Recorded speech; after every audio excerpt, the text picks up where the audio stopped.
There is no sky here. No floor, no horizon, only light. A boundless white expanse, warm and soundless, stretches in all directions. It hums like the first note of creation, neither music nor silence, but something that lives between them. Every step taken leaves no mark, and every breath feels like drawing in the breath of the world itself. At the center of that endless glow, three figures take form. Archivist Vale Saren kneels, cloaked in gray robes that seem to swallow the light around her. Her face is drawn with sleepless wisdom, eyes half-lidded, as if she listens to echoes the others cannot hear. Chains of bronze tablets hang from her shoulders, each engraved with a name long forgotten.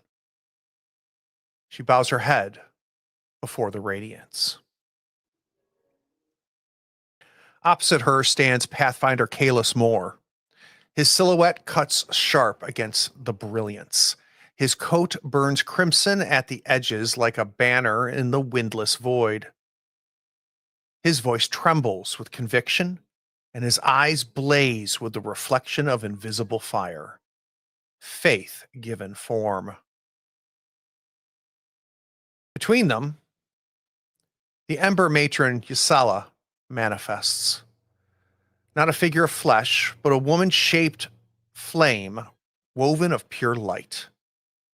Her features shift like sun through water, impossible to focus on for too long. The sound of her presence is the whisper of ash and the murmur of prayers long extinguished. Vale speaks first. Ember Matron, the sanctuary was hidden for a reason. Within its walls rests power that bends the balance of creation.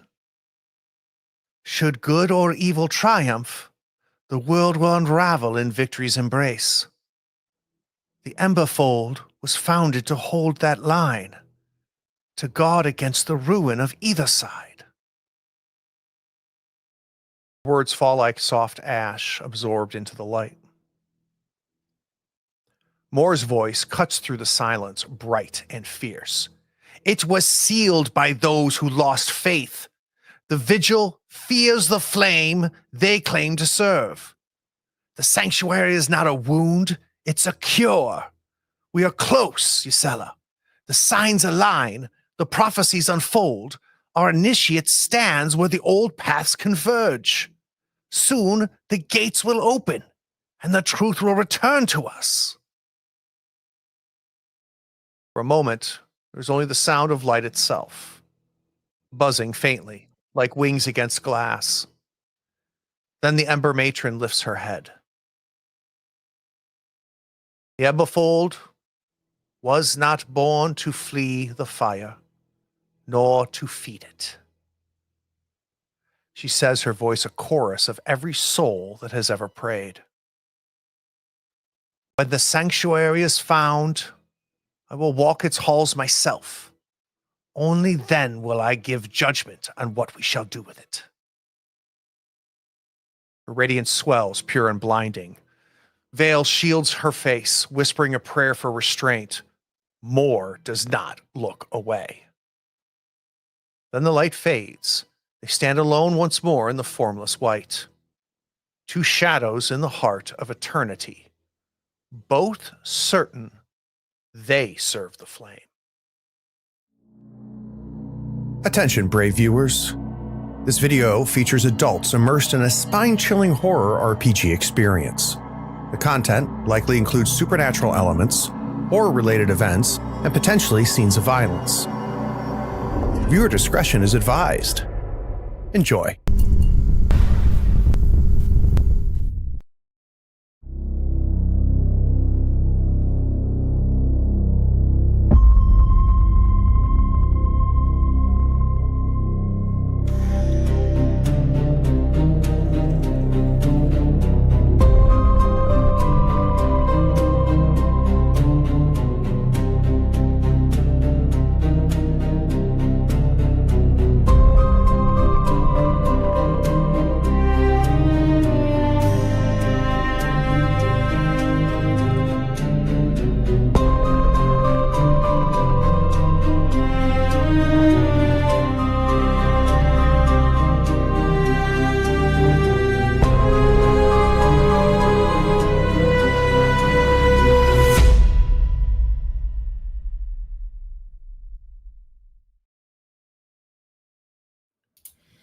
Howdy, friends and floorheads.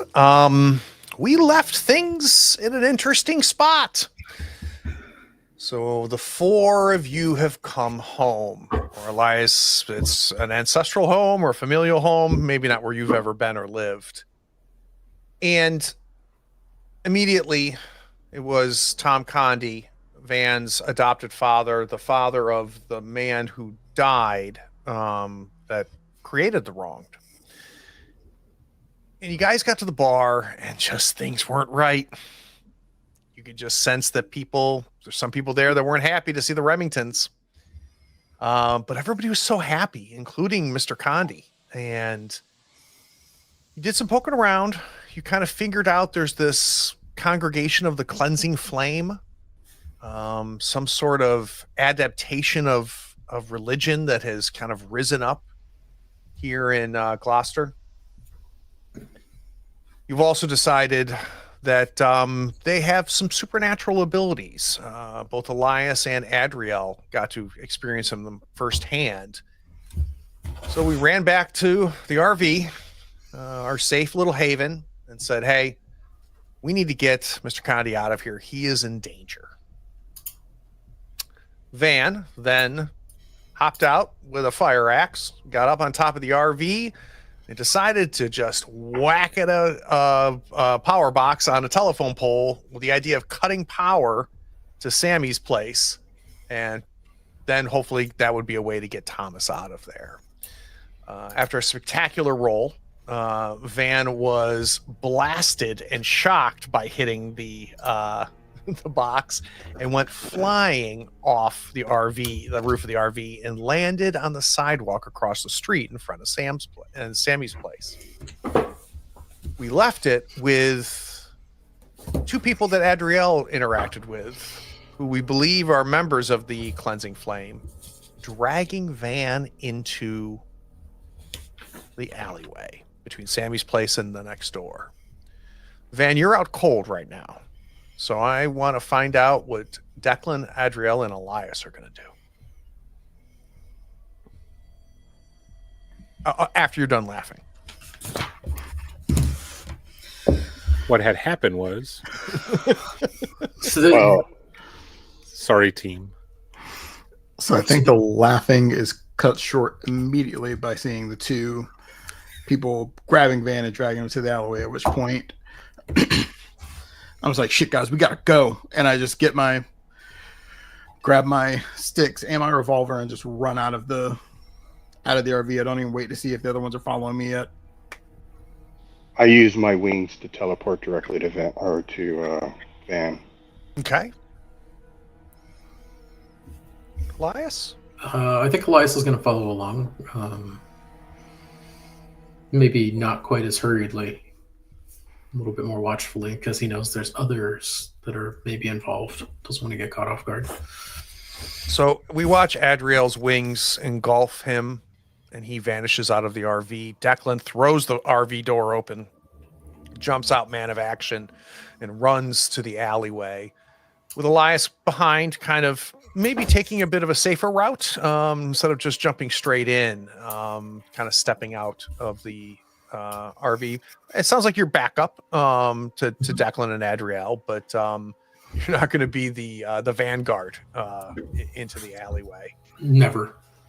And let's see, Declan, you get to the entrance of the alleyway as you're seeing Adriel materialize behind Van.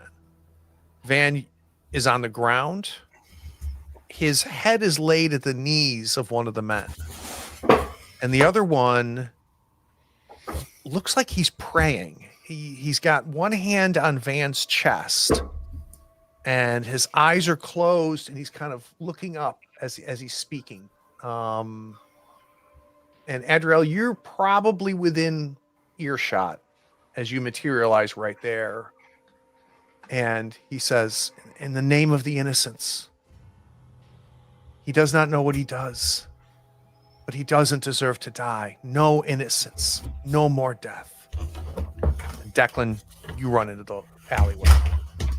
Neither of them seem particularly shocked at Declan, and neither of them have seen Adriel. Adriel has appeared behind the man who's on his knees and has Van kind of in his lap, and the other guy's got his eyes closed. I'm gonna grab the guy that's touching Van and just throw him out of the way. So you go to grab him. Doesn't sound like is this an act under pressure or is this some kick some ass? What are you thinking? I think it's some kick some ass, to be Okay. honest. I'm gonna grab him and like throw him into the wall. Great, let's do it. Let's do some kick some ass. Yeah, so I think it comes down to intent. Like, are you trying to hurt him or are you trying to Right. stop him from doing what he's doing? Sounds like Adriel is out to hurt.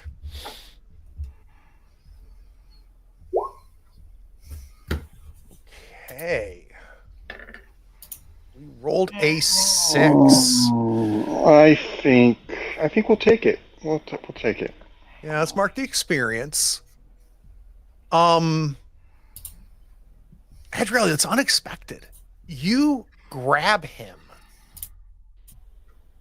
and you just expect to be able to pick him up easily and toss him, and you grab him and get like a blowback.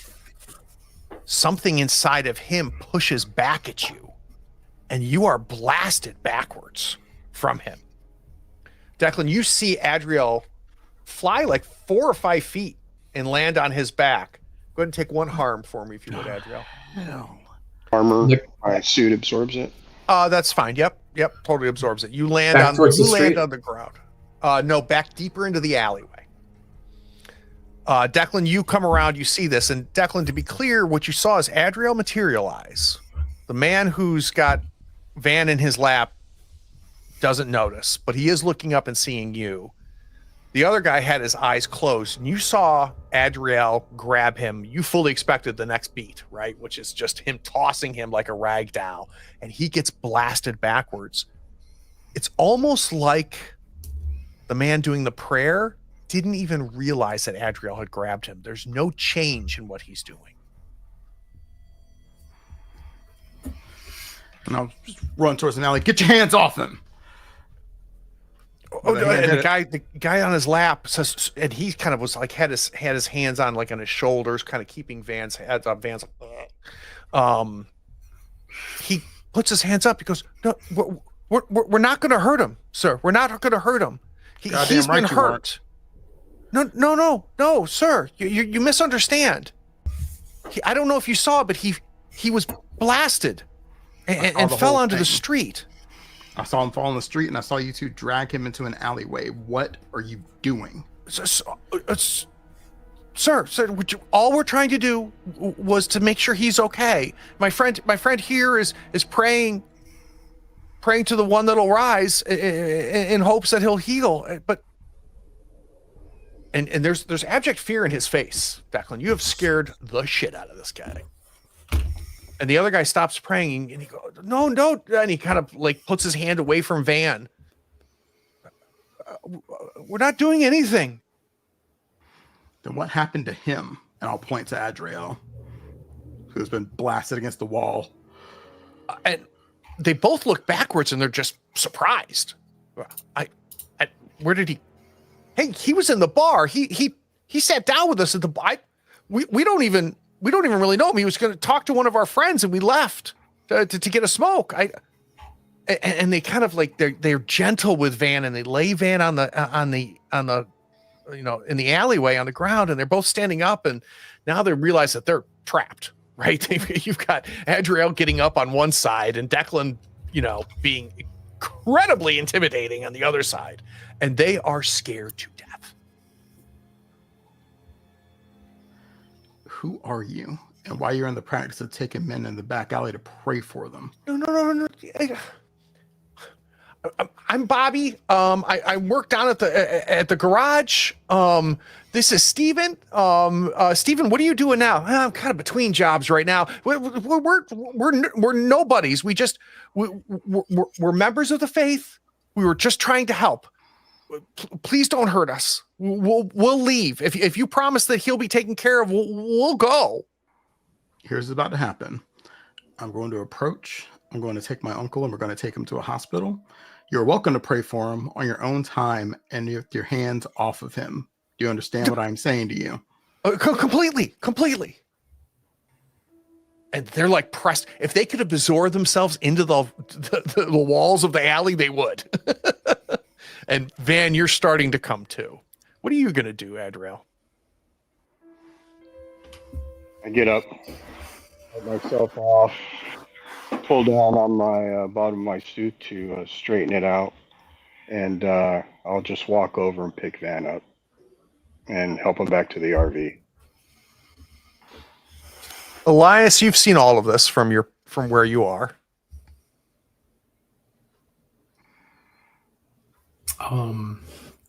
I think I want to use my telepathy. And I think I want to just push on that fear that I'm feeling that Declan has created. To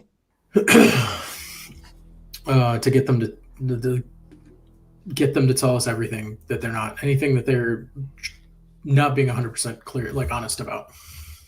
And remind me, this is this. I can't remember if this is a move or it just happens. It's just manipulate someone. I can manipulate someone with my. Yeah, let's do a manipulate someone, and the goal is to read their mind. It's to tell them, like, tell us everything. Don't. Got it. Don't hold anything back. Don't be, massaging the truth. The truth is they know it, right? Yep. And they may already be, but I want to make sure. And that's not going to do it. Well, fellas, boys, it looks like we're on the opposite spectrum tonight. Yeah. So it makes life interesting. Yep. So Elias, you kind of reach out, trying to implant this thought into their mind. And you get to the outer edges of their consciousness, and you're stopped. What is not by them. Oh. Go on. They seem innocent enough. And you owe me. This is all internal, like, so nobody can overhear. Innocent enough for what? For sacrifice. For payment. I don't need both. If you can take one,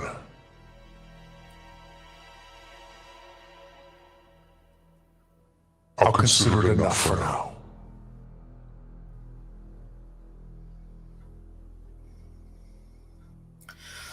I understand. So at a meta level, can we explain to everybody the conundrum that Elias now has? He has gotten a very clear request. Yeah, so my dark side still requires me to do terrible things in accordance with its tags. So that has to do with secrets, guilt, and impulse control.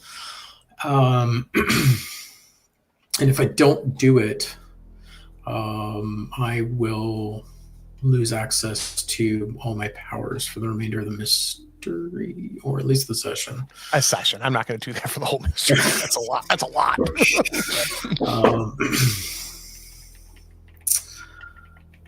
So, yeah, should be interesting. So in character,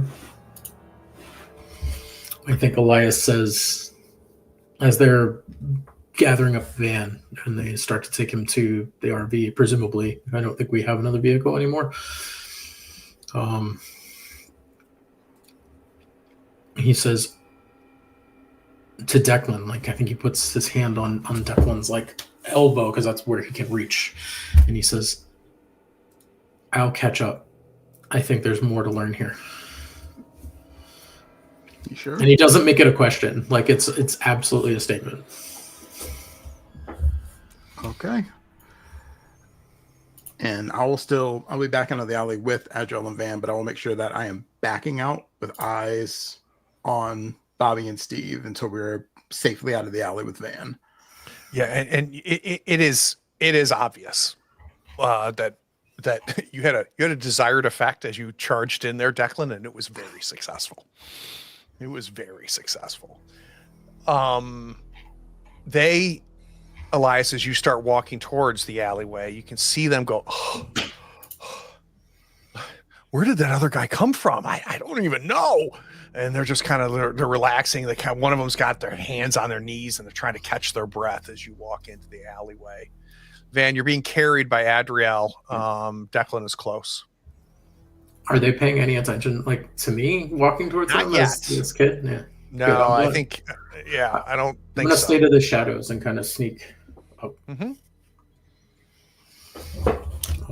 I don't know how far you want me to take this. Well, hold for a second. I want to check on Van, Adriel, and Declan. Let's have them go to the RV. Good. How much harm do you have, Van? I have just the one, actually.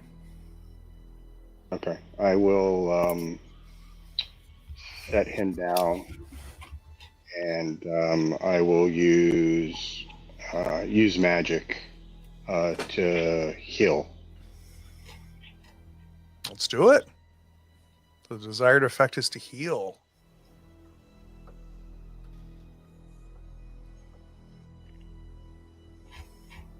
All right, on a 7, you get to heal 1 harm from an injury or cure a disease or neutralize a poison, but you need to choose your glitch.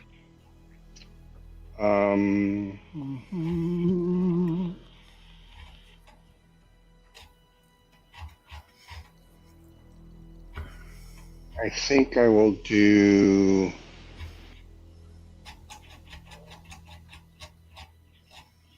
take 1 harm, ignore armor. I transfer it to myself. Great. So go ahead and take an additional harm, Robert. So you're at 2 harm now. Is that right? No, I have no. No, harm. 1 harm. Yeah. And then Van, you're going to heal yours as Adriel absorbs that. Declan, are you in the RV? Are you staying outside, keeping an eye on Elias? What are you doing? Elias said he got it. Elias got it. I'm going to go into the RV with Van and Adriel. I'll just be like checking on Van's, like, are you okay? Did they take anything? Are you hurt? And after I'm confirming he's more or less all right. I'm not an electrical engineer, but I don't think that shit worked. Yeah, that was pretty electrifying, wouldn't you say? Van just kind of gets up, and I don't think Van knows that he's being healed by his brother, right? I think it's if he decides to say it. But I sit you down and I put where your injury is, and it has a soft glow. Okay. What the hell? All I wanted to do was protect Pops. We got to figure something out. We got to get him out of there. Picking up your typing, Derek. Well, sorry. There are these things called breakers that can be flipped and taken. Right, but that's easy to flip right back on and. Oh, you take them out. You flip them off and then pull them out. Well, I'm not an electrician, obviously. I'm shocked. Not as shocked as Van. when did Adriel pick up the pun move? He's always had it. It's a divine ability. I look up to like the holdover from his previous life. Yeah. I look up over to Declan, and I just kind of smirk, like, that's my brother. What the hell? I kind of look around. Where's Elias? Is he all right? He said he had something to handle in the alleyway. So he finally left him, and the people that found you they're not going to touch Elias. If they think he's with me, they're not going to touch him. So let's cut to you in the shadows, Elias, as you're kind of watching Bobby and Steve. And Bobby finally catches his breath and gets up and he goes, sometimes, man, like trying to be good is hard. And I know Prophet Vale would be telling us we did the right thing by trying to help him, even though he's a Remington. But like, those guys are scary. Like, you see how big that dude was? Like, he was big, and the other guy, like, he like nobody was there. Then all of a sudden he was there and on his butt. I don't know. I need a beer. Bobby goes, that sounds great, man. And they turn to walk out of the alley. And give me an idea. Are we trying to stay hidden? Oh, can't hear you, boss.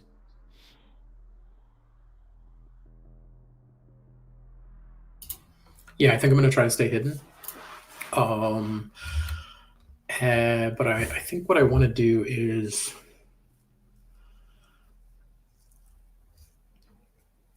I'm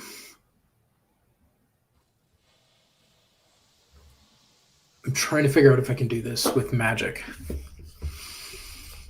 I want to trap one of them. Okay. I don't think I can like teleport them somewhere or teleport the other one away. Let's take a look here. Trap a specific person, minion, or monster. I think you can stop them from moving. I don't get a sense of teleportation. Yeah, no. Yeah. So I could bar the place, the portal, the door to keep him out of the bar. Sammy's place to get in. The second guy, whoever he is going in, will be unable to enter. Okay. And then from there, I think I'm gonna try to grab him more, mentally and emotionally than physically. Obviously. Okay. Little boy. So are we going to go for Bobby, who works at the garage, or Steve, who's between jobs? Which one was the one saying like, "Oh, it's hard to"? I think we're trying to be good, but it's so hard. Yeah, that was Steve. Okay, I'm gonna grab Steve. I think. Okay. So and I don't need a roll. You're tiny. They are completely like overwhelmed. So they just start walking, and there's maybe you're in the corner behind a trash can or something, or the dumpster. Next to the dumpster, yeah. And they're walking by, and we're going to try to bar. We're going to allow Bobby into Sammy's place, but we're going to try to bar Steve. Yeah, just to buy myself enough time Sure. to work some mental stuff on Steve. And as they're walking by, and as you're kind of preparing this magic to do that, you of course hear somebody or something. Of course. Good choice. So much guilt. I can taste it. To use magic. All right.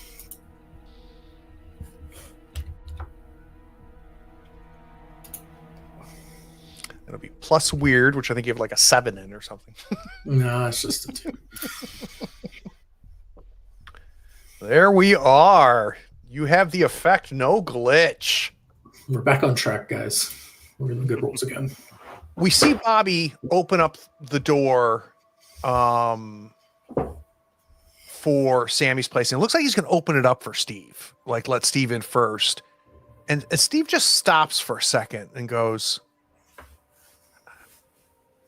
I think I kind of want another cigarette. I was like, man, we got to quit at some point. I get it. I'll meet you in there. And the bar closed, and he's confused. He doesn't know why he doesn't want to go in.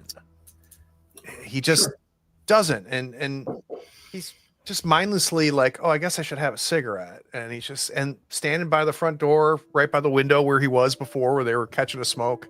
And he's pulling out a cigarette. I'm going to reach out telepathically.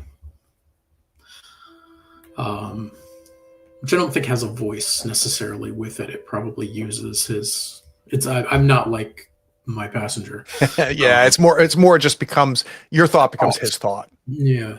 Yeah. And I think it's going to be like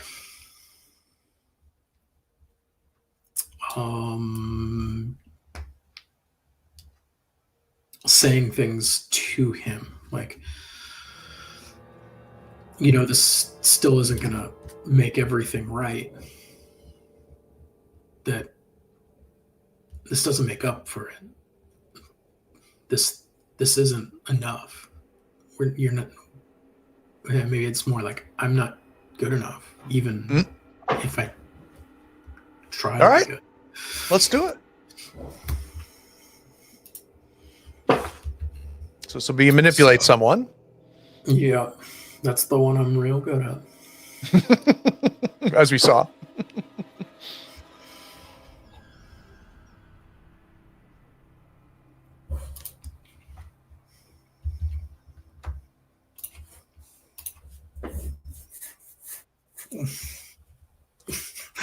Yeah.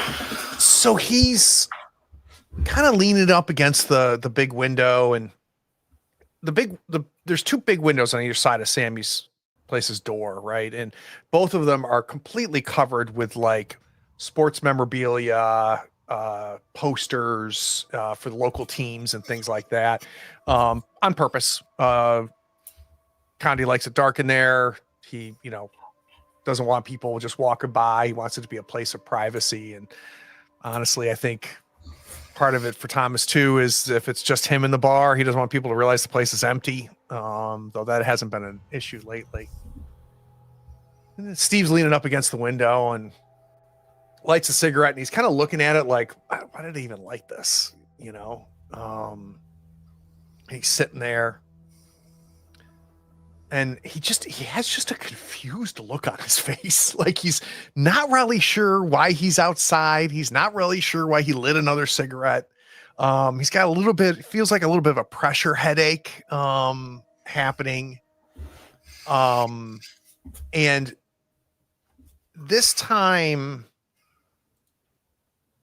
your passenger doesn't use a voice or say anything. I think he causes you to buckle. And you fall because you can't stay standing. And you just instinctively know that someone is getting impatient. Of course. It's made it very clear what you're supposed to be doing right now. And you owe them. So no harm or anything, but I think you fall and we just you knock a trash can over. Yeah, I was gonna say maybe make some noise in the alley. Yeah, and the guy looks over and he goes, "Hey kid, weren't you just in the bar? Yeah, you okay?" I was. And he starts walking towards you. I could use a little help. Yeah, no, of course, man. Dude, where's your parents? And he's like coming over and he's going to try to help you up. Oh, well, that's a funny story.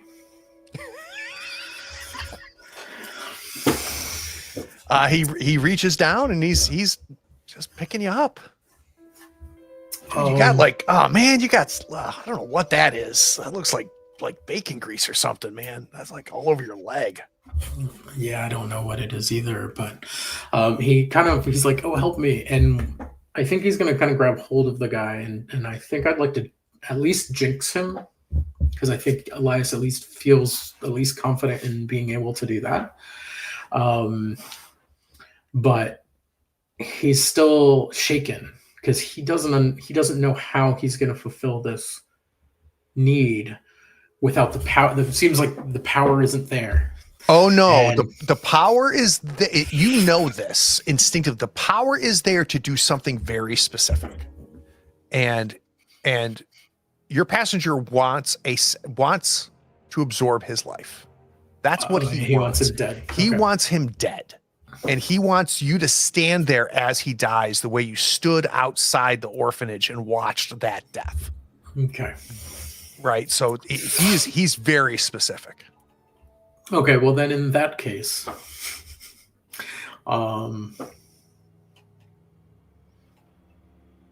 as he's like helping me up, I'm gonna slip my knife out from under my jacket, and I'm gonna slide it in between his ribs. So here's what I'm thinking, Elias. I don't feel like this is kick some ass. Mm-mm. I feel like this is an act under pressure. I feel like because this, I mean, you're not going to inflict one harm here, right? Right, right. If you succeed here, my man is done. Sure. So if you're okay with it, I think I want you to act under pressure. Sure. And your friend is going to give you a +1 because he loves this idea. Act under pressure is the first one. A for act. Yeah. All right. Trying to get some Squeaked rolls it now. by. So 7 to 9, the keeper's going to give you a worse outcome, a hard choice, or a price to pay. Oh my goodness.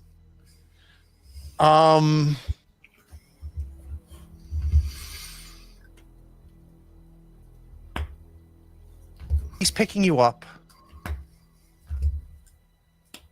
showing an act of kindness, which is just making somebody more excited inside of you.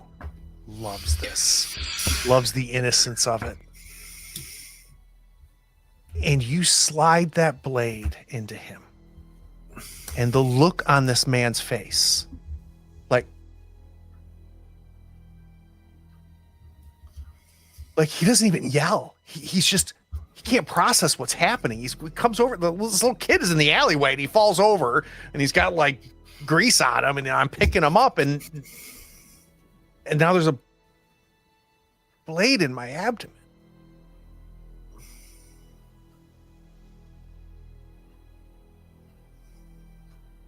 And Declan saw all of it. Okay. And the body drops in the alleyway. Declan, you have watched Elias take one of these men, walked over. This man was helping Elias stand up, and you saw Elias slide a blade into him and kill him.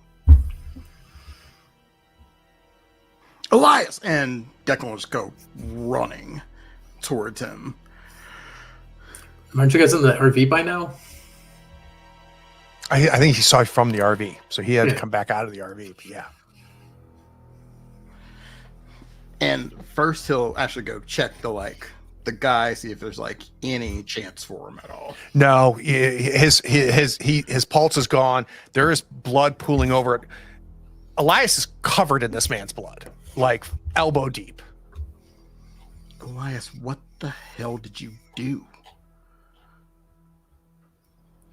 I turned to Declan very deadpan and just completely as if emotionless. And I say, I cleansed his guilt. With Declan yelling out like he did, Adriel would get up and go see what's going on. Okay. You step out and you see Declan and Elias having a conversation over a dead man. Luckily, this is a little bit in the alleyway still, so for a little bit here, we have no witnesses other than a Remington. I don't know how much longer that's going to be the case. I think very quickly, then he says, you need to get Van to the hospital. That's the important thing right now. Van's gonna be fine. He's done stupider. What? There's cleanse his guilt. What does that even mean? Did you see what he was doing? Do you know what these folks are capable of? Start walking over there. I do. And this is not a They did it compelling- to me.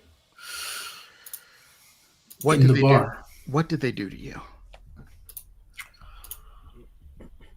They tapped into something, a magic. Something like you do. Something not completely unlike what I do. And they caused harm on me. Well, they thought I was a little boy. Just a little boy. They tried to do it to Adriel too. You hear that, Adriel? Tried to do what to me? Cast magic on you. That's why I told you not to let them touch you. It's based on touch. I know. They were trying to do it, and maybe they did do it to Van while he was unconscious. These are not good people, despite what they would like us to believe. So you're going to go around and stab them all?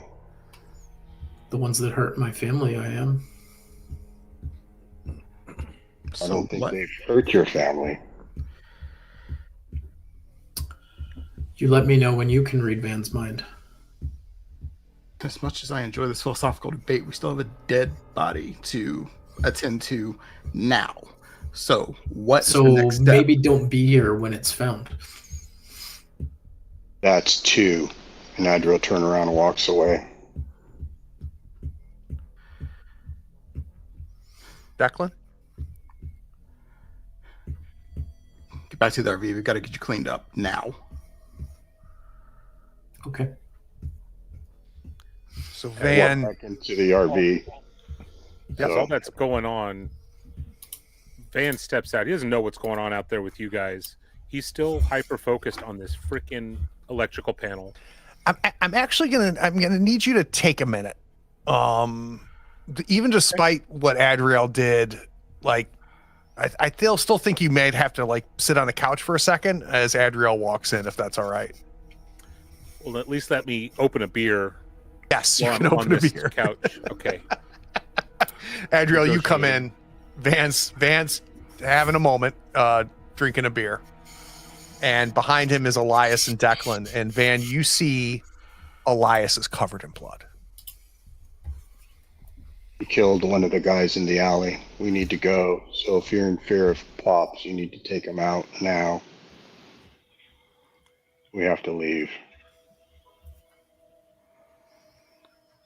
We got to get Pops. Look up at Declan.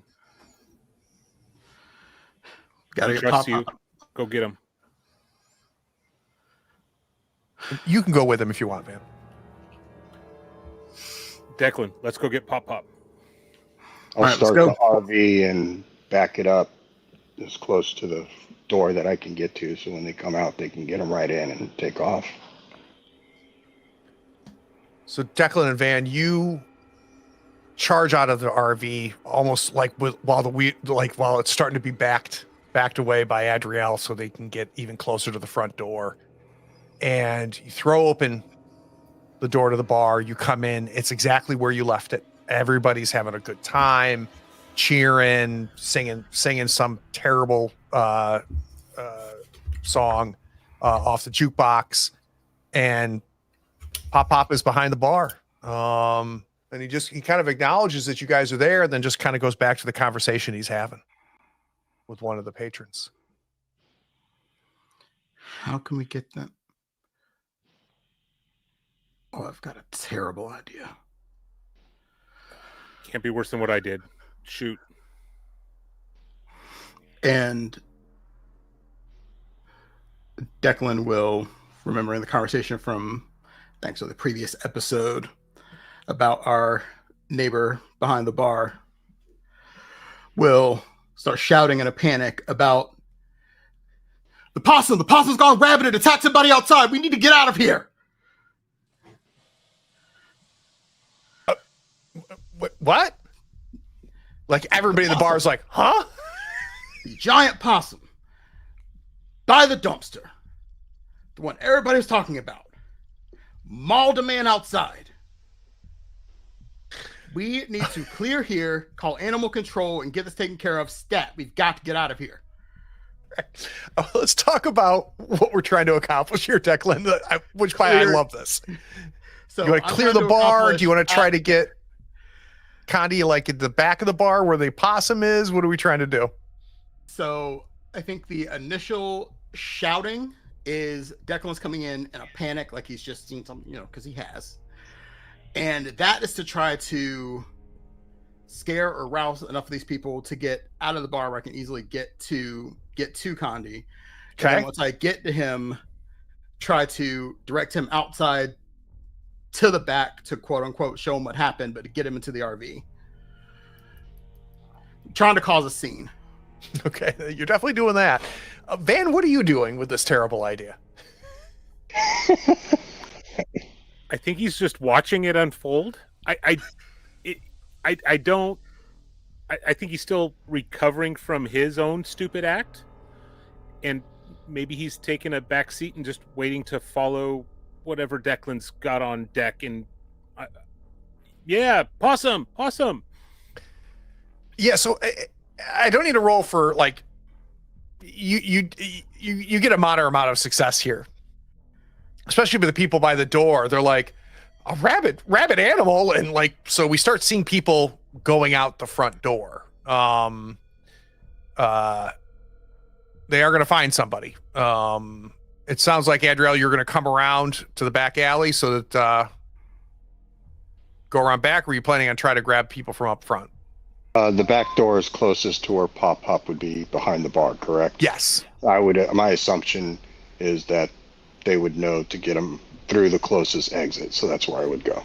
Yeah, so as people are pouring out, they're just seeing the tail end of the RV driving around the corner to get towards that back alley with Adriel and Elias in it. Pop goes, what are you talking about? A giant possum? And is there somebody dead outside? Need you to come with us now. And I will like literally like grab him around the shoulder and like start to corral him out the door. Again, I don't need a roll. Yeah, you grab him. He's like, we got to call somebody, and you pour him into the back, out the back door, into the alleyway. The second dumpster's back there, and he's like, did he come out of the dumpster? Where's the dead guy? And he's around on the side. Craig, when we're in the bar and we're screaming about possum and we're getting Pop out, has everybody vacated at that point to where I might be able to close and lock the door behind the last No. There's a lot of mass confusion. Some people think that Declan is like drunk or something, right? Like so. And if Declan wanted to literally clear the bar, then we could do a roll for that. But it's not the impression I got. It sounds like he just wanted to get to Thomas, which he did. I'd like to do something while they're in there doing that. Sure. When I back the RV up, I'm going to get out. I'm going to go to where the body is. I'm going to grab it. That's going to be on the complete other side. Okay, I'll run over there. Gotcha. You're going to go through the alley and back around? Yeah. Okay, gotcha. So we have you doing that. Are you trying to do that before we get Thomas out? Yes. Okay. What I'm trying to do is run over there, grab them, use my wings to go to another town that we've been to out in the forest area, like where the university is, and that place was out there in the woods, drop the body off, and then use my wings to come back to where Elias is. So that puts me right back in the RV. Okay, so remind me, what's the role if you're taking somebody with you? So if I am taking somebody with me, that is a weird roll. On a 10 plus, I go where I want it. On a 7 to 9, we don't quite manage it. We can be separated. Are you trying to get there before enough people pour out of the bar and find him? Do you want to do this with nobody watching? Yeah. Okay. So let's do an act under pressure to get there. And if it's quicker for me to do that before moving the RV, then I'll do that. Whatever. I don't think you have a chance there because then you're going to have to go through the front and people are starting to pour out. So you're going to be seen going into the alley at that point. So you pull the alley around, you just, you pull around. Actually, I mean, I don't want to abuse this, but I know that area because I was there. I could just teleport from the RV to where the body is. That's fine. So yeah, you come around, you park it. I want an act under pressure to get there in time, regardless of the method, and to be unseen. So that'll be plus cool.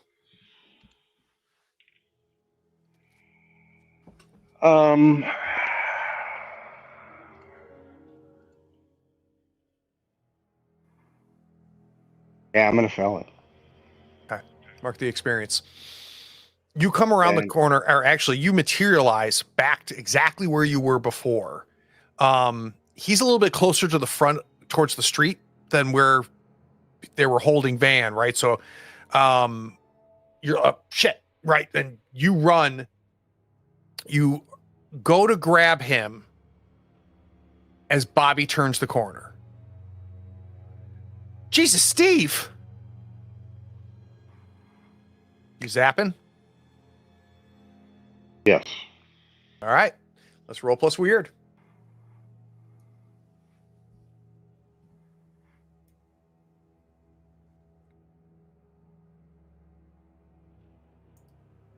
You just click on weird.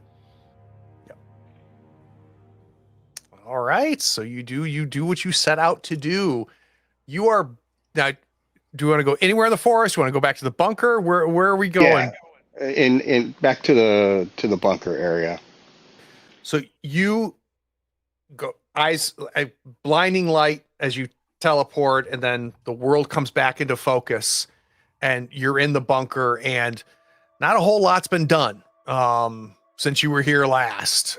You have got all of that moss now is starting to decay and rot. The deflated brain thing is still back in the corner where it got torn up by what Elias had unleashed, and you can drop and go right back to the RV. Yeah. And that gave me enough experience for a level up. I know what I want to do. Can I go and take it? Yeah, please. Okay.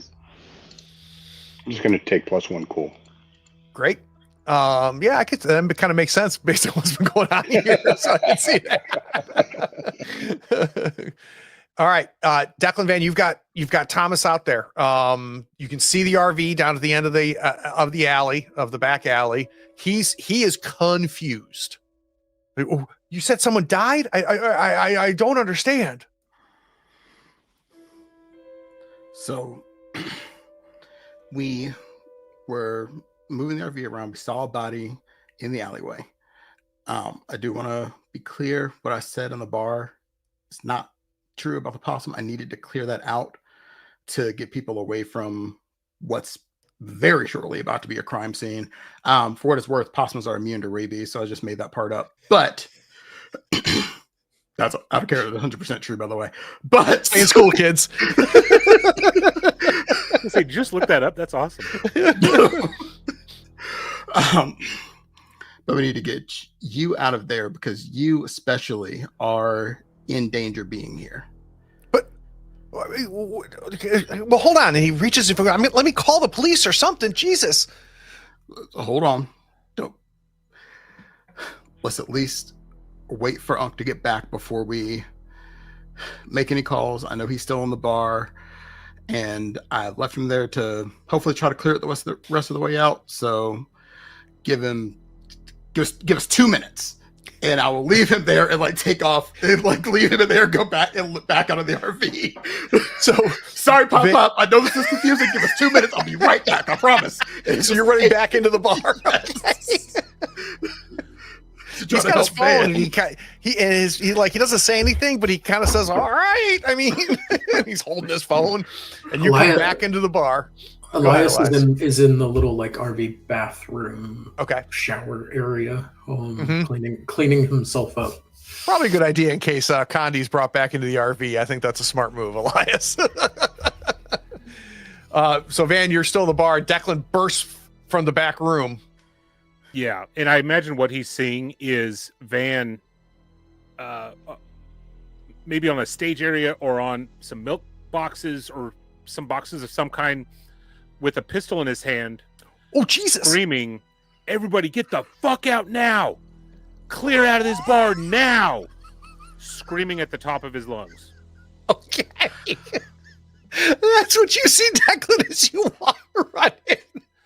Here's your bad idea. Man, if this has ever been a play to find out. Declan will hit the corner, see this, just kind of duck his head down and go, I knew he was going to pull his gun out. Van, can I have an act under pressure, please? What you're trying to attempt to do is to clear this bar. Question for you. Okay. Could this be manipulate? Because I do have the intimidation with my toughness Oh, for no manipulation question. instead. Great call. I'm good with you doing a manipulate a lot of sums, not a sum one. Awesome. Yeah, with your intimidation, I'm good with that.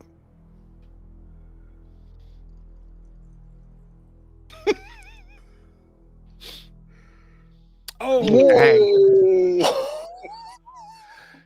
winning Tiger's blood. So everybody is like, oh, and you've created a panic. There's a man with a gun.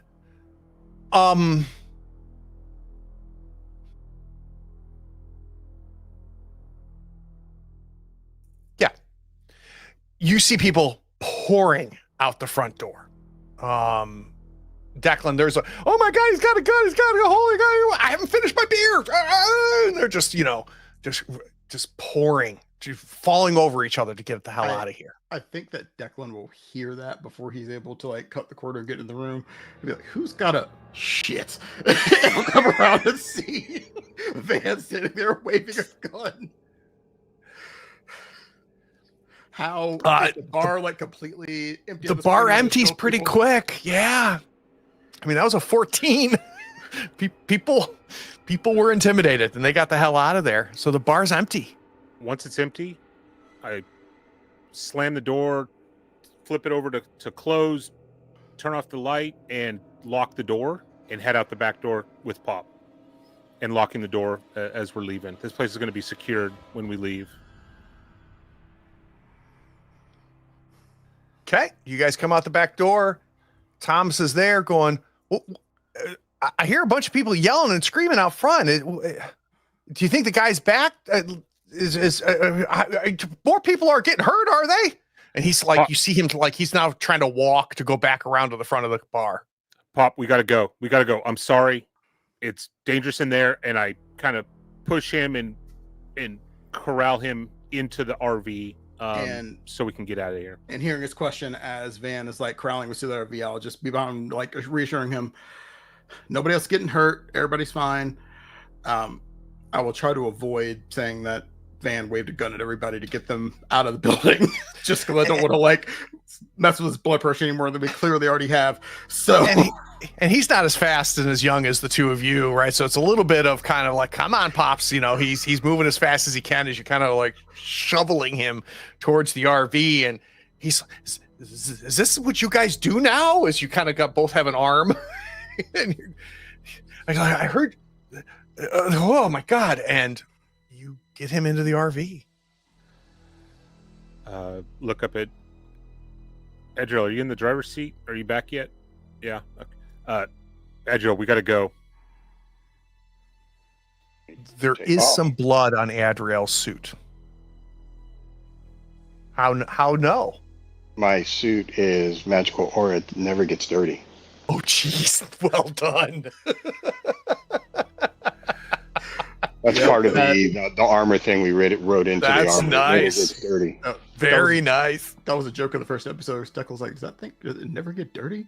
It's all white. There's never anything on it. That's amazing. So the RV starts.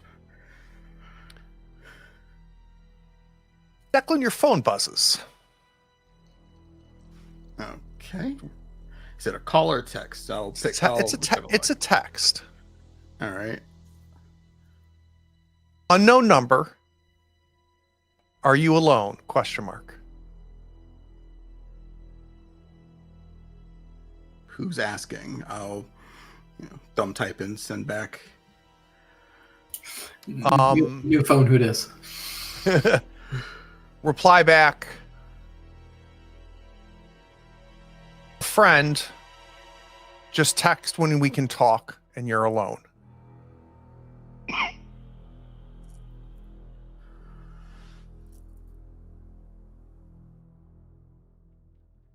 Not quite sure about this yet, but I will go ahead and text back into the affirmative and leave that door open for later.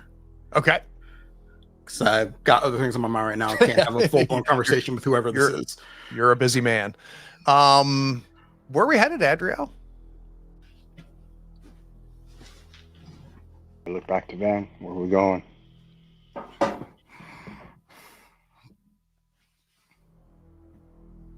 Home? Does Grandpa Remington still have a cabin up the hill? Does he? Does When's he? the last time you and Grandpa saw each other?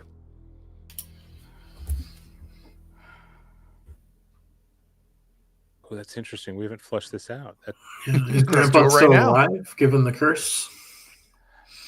I would That's say gonna be my next question. Is he in the business? Oh, When we pick something else, we'll flush that out later. Where are we headed, Van? yeah. We're heading to Pop's house. Back to Condi's house. Okay, beautiful. Adriel, you know where that is. You shouldn't know where that is because you're a stranger in this town, but you do. Oh, should I not be calling you Adriel then? No, I think we decided the name was changed. Is that right? No, same name. Yep. You call him Adriel.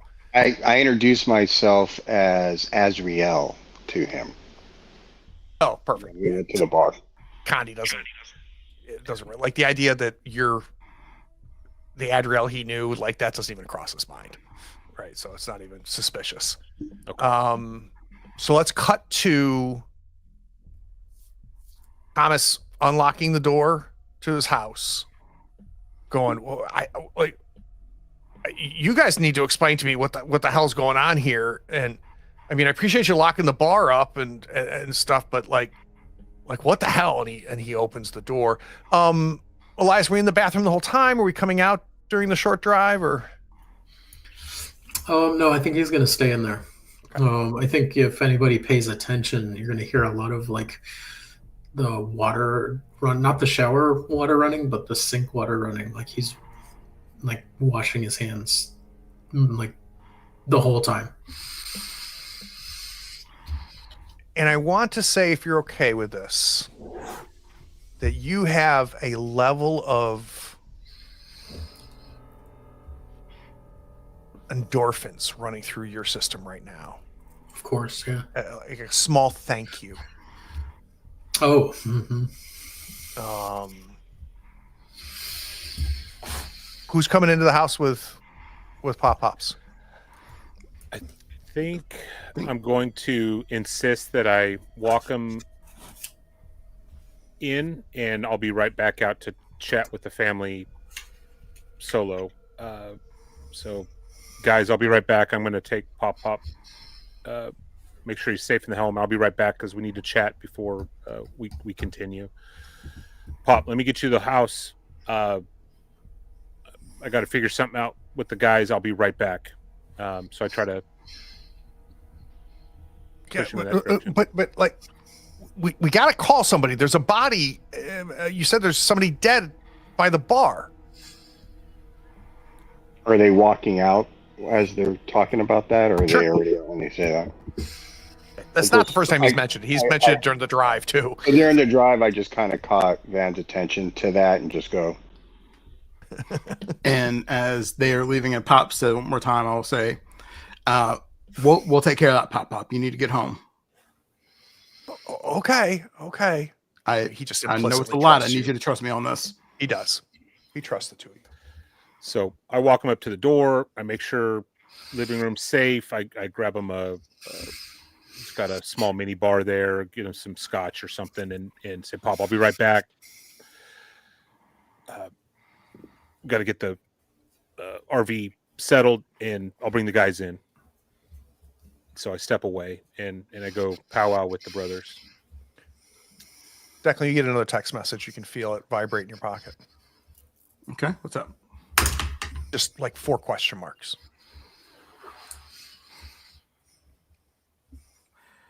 I'm going to finish Something up you the need to conversation take? with. Something you need to take since you flipped your phone up. Not right yet. I think Van said he wanted to come talk to us. Let's talk to him first, and then I'll deal with this, and I'll like rush my phone back into my pocket. Yeah. So I step up into the RV. Elias, is that you in the bathroom? I heard the water going the whole time, but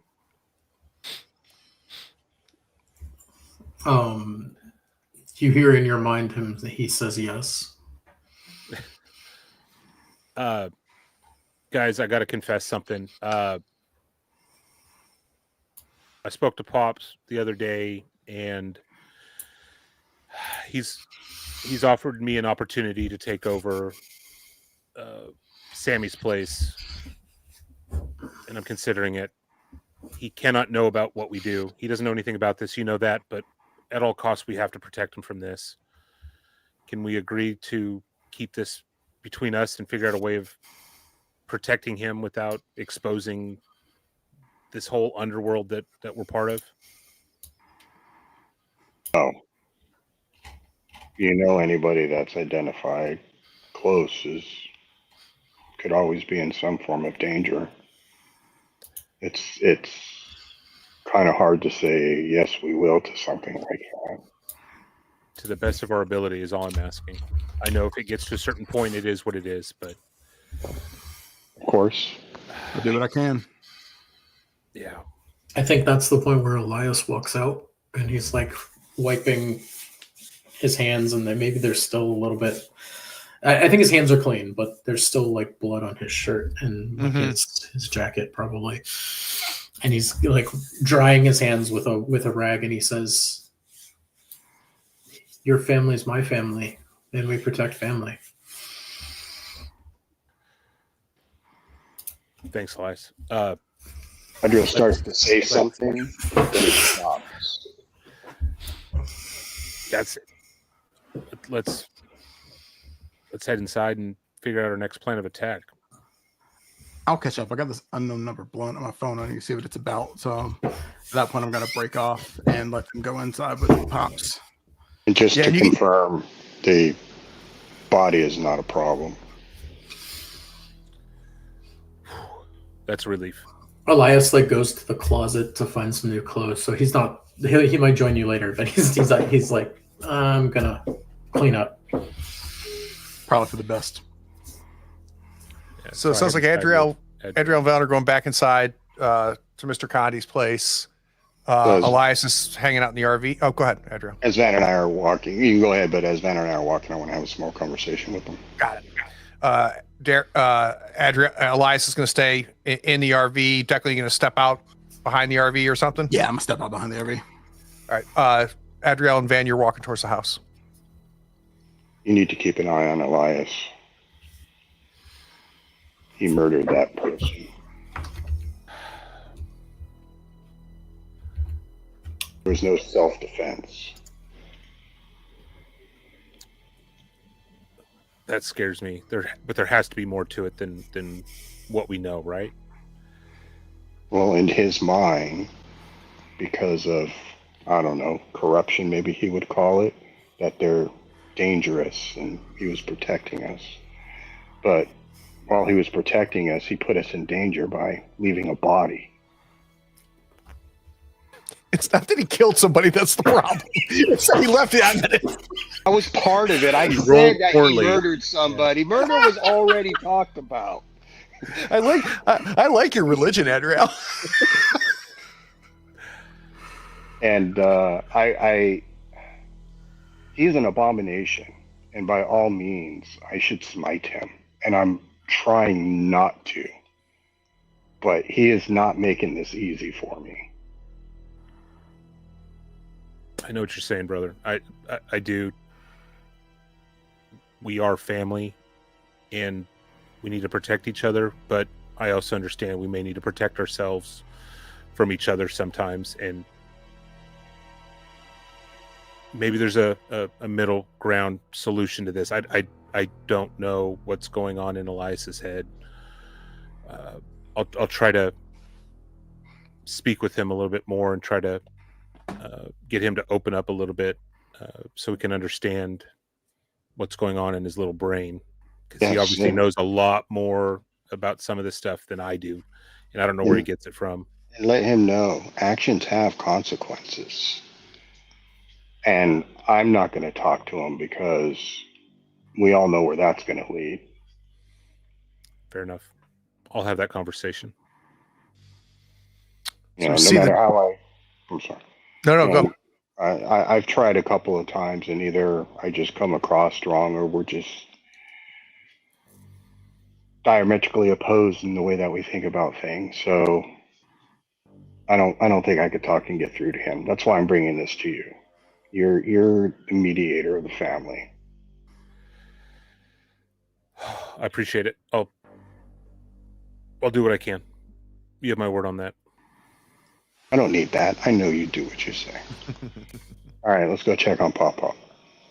So we see the two of you walking into Pop Pop's house. Declan, finally, you're alone behind the RV in the burbs just outside of Gloucester. And I will just go back to that unknown number text. Alone now. Send.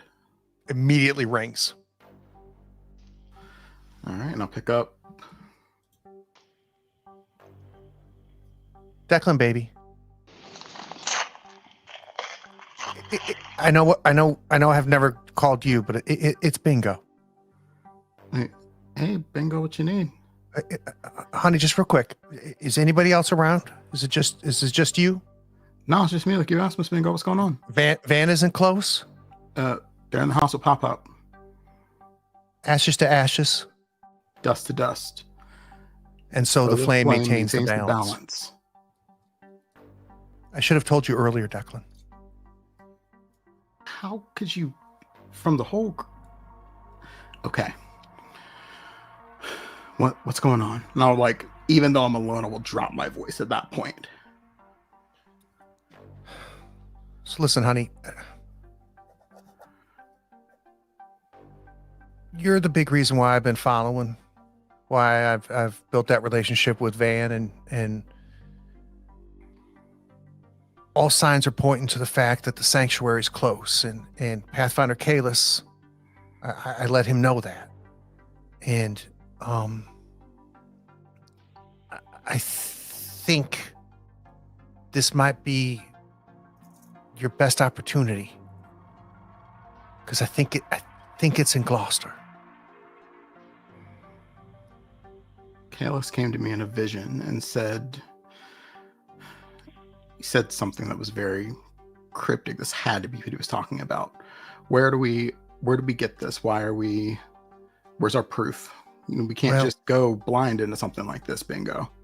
And I've been doing the best I can to figure it out, brother Declan. But she's lost her accent, right? She says, as best I can figure, towards the north part of the city, near the Cape Ann area, there's been people getting sick. And the prophecy says that as the portal begins to emerge, the door to the sanctuary, we've been looking for it for a very long time. And you're telling me it's in the Cape Ann projects? It is. That's my best guess. I know you're there. I know Van says he saw his dead friend alive again, or heard that his friend was alive again. And we need you to check it out. Who else knows? Is anyone else coming? If you need us to. And does this have anything to do with this cleansing flame cult? Do we know? Do we have any guesses? I need you to work with me here, Bingo. I can do this for y'all, but I need something in return. They don't tell me everything. They don't tell you. They don't tell any of us everything, right? I can tell you that Gloucester has been a vortex. It's why the Remingtons live there and have lived there for generations. Things have always been off. And I can't tell you that it's connected or not connected, but I can tell you that we need to find it. You need to find it and mind the balance. Mind the balance. I'll report in. And right before there's like that uncomfortable, or am I going to say goodbye? Is she going to say goodbye? The last thing she says before she hangs up, Van can't know. Says Van can't know, and then dead air. Mm-hmm. Let's take a 10-minute break.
So for like a second or two, Declan, you're just still like staring at the open, hung up phone.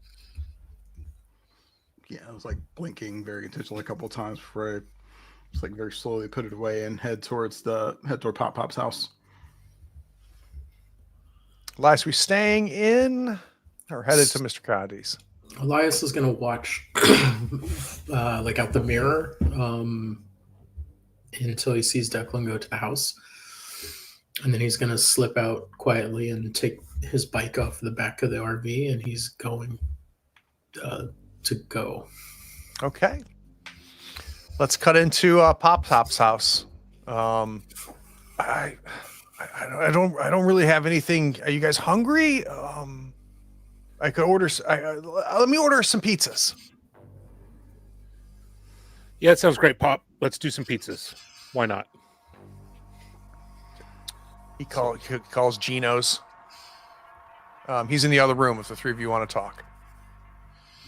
I think Van's just going to be wandering around looking at the walls and the pictures and the family photos and Lots of Sammy. yeah. Lots of Sammy.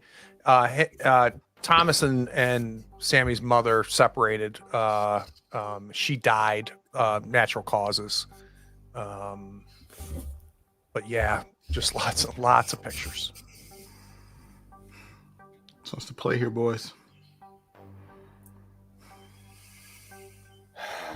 This is Van's show right now.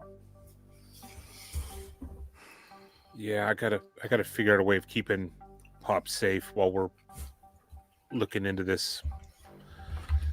Do you think it's safe to take Pop up to the kind of bug out cabin while we go after this cleansing flame cult and figure out what's going on down here?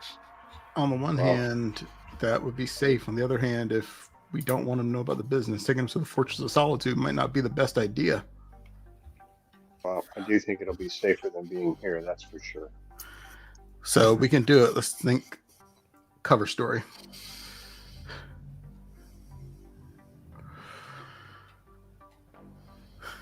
Because it's definitely safer. It's got the wards. You guys want pineapple? Yes, sir. Van just goes, ooh. Yeah, Declan clearly got it because he knows Van hates it. But Smart jackass.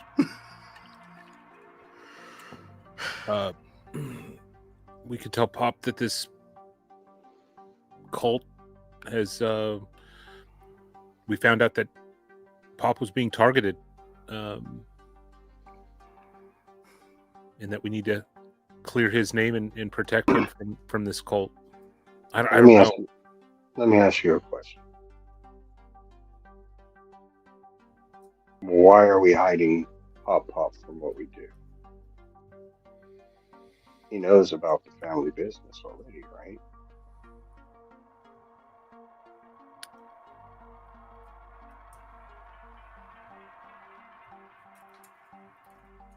I don't think so.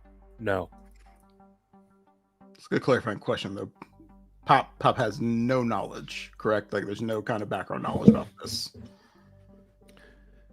So I'll throw something in here. It does not have to be true, but I've always gotten the feeling that the Remingtons have kind of been the weird family. Like, something a little bit weird about them. Something a little bit weird about that Remington boy. Doesn't have to be true, but it's kind of the feeling I get about the reputation of the Remingtons in Gloucester. So let's put it this way, Adriel. Does he know for sure, as in have we told him? No. Does he know there's something funny about the Remingtons? Absolutely. Would he be shocked that we have an off the grid home base? I don't know, because it's very likely he could think that the Remingtons are some preppers who have lived in this town for generations, and he wouldn't be that far off the mark.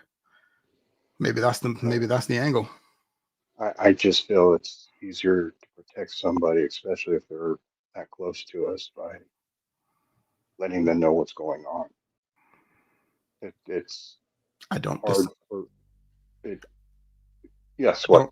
I don't disagree. It would be easier. I just don't know if now. Sometimes people make stupid decisions based on information they don't have. Mm. Gonna cut to a kid on a bike.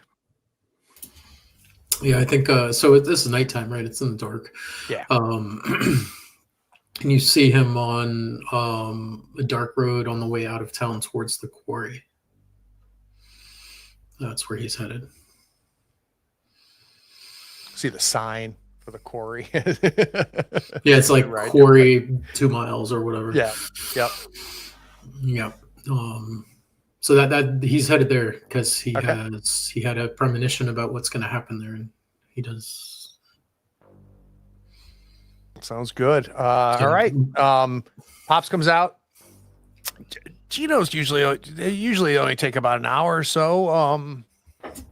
I've got beers. You guys need a place to crash?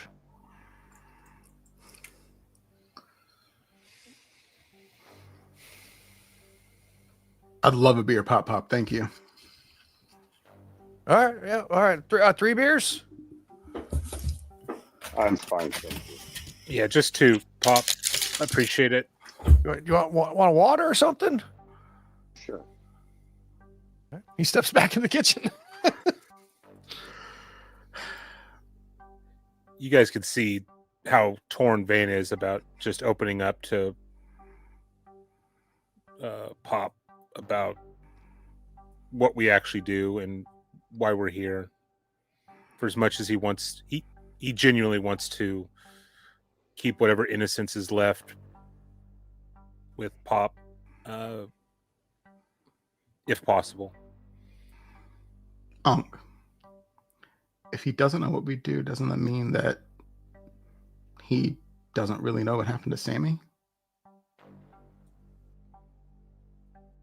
Maybe he wants closure. All this time, I never Got it. thought much about it, but that doesn't feel fair to Pop Van. And I get it. I get where you're coming from. But all that he's done for us, all the free meals, the work when we needed it, taking care of us, looking after us, like this man is like a father to you and like a grandfather to me. We feel like we owe it to him. We don't have to tell him everything. We don't, and we can't. It's too much. But I think that he has earned something. And Van, look deep into yourself, because is not telling him you wanting to protect him, or more of you not admitting what happened that day? It's to protect him. I see what happens when people are exposed to the things that we see. It haunts people forever. He's already haunted by losing his son, my best friend. I don't want to do this to him. I don't want to add one more thing. I get where you guys are coming from. That's your decision. Maybe there's a medium, middle ground on partial truths. I mean, I don't know what he actually believes about what happened to Sammy, other than what maybe the newspapers wrote. So it was attributed to a never discovered killer, and that investigations have gone to try to find out who killed Adriel, who killed Sammy. It was out at the quarry, some sort of violence, no witnesses, and it remained unsolved.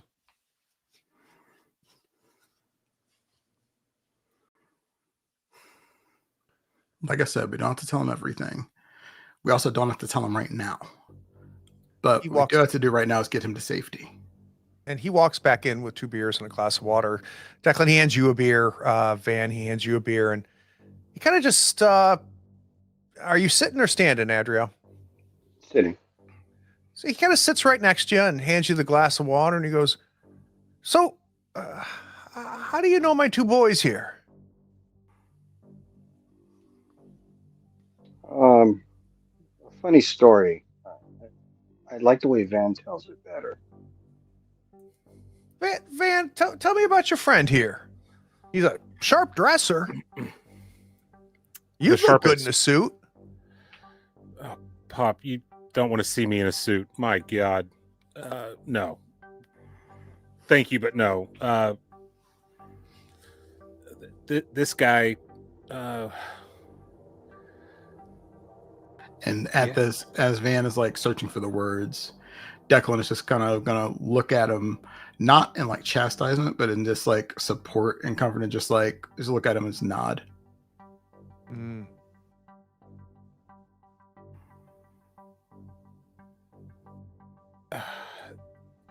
Pop, there's something I got to tell you. I think you know the person sitting in front of you. He kind of leans back and kind of looks Adriel up and down and goes, well, kind of looks like that guy from the show with the girl. And like he does the thing and she does it. And oh, what's the name of that show? Yeah. Are you like on TV or something? Pop,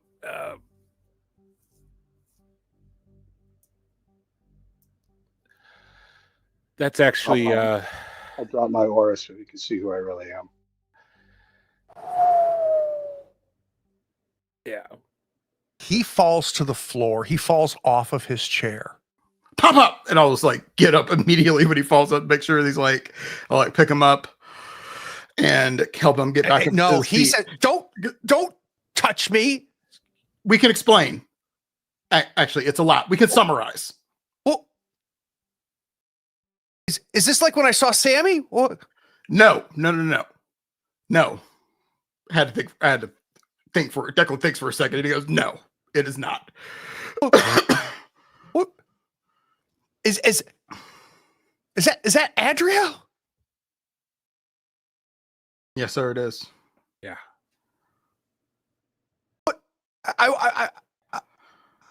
I was at his funeral. So was I. We all were, Pops. Is it? Oh my God! This means Sammy's alive too. No, Pops. That's Sorry. what worries me more than anything is that you saw what you thought was Sammy.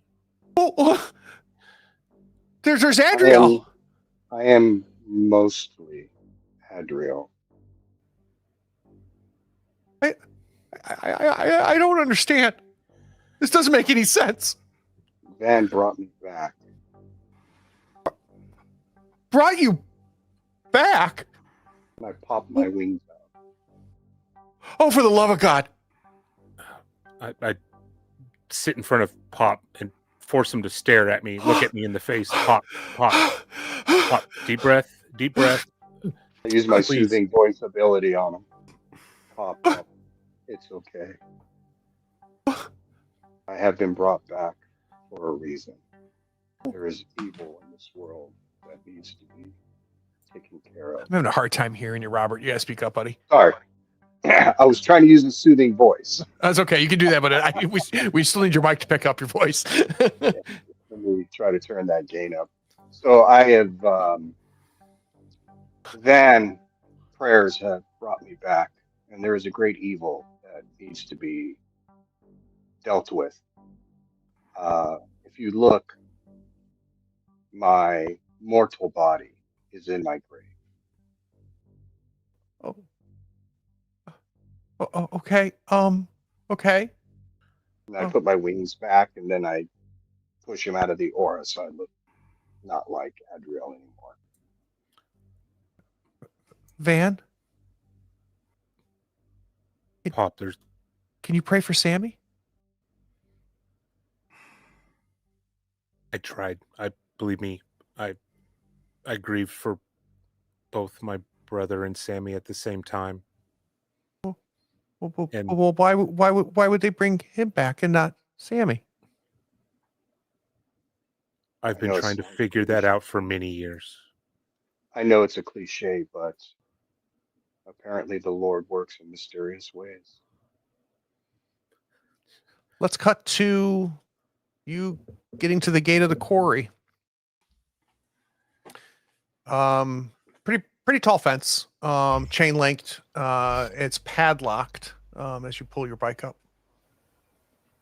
Is it like with a chain or? Yeah, chain, padlock, and somebody's engraved our little flame symbol on the padlock.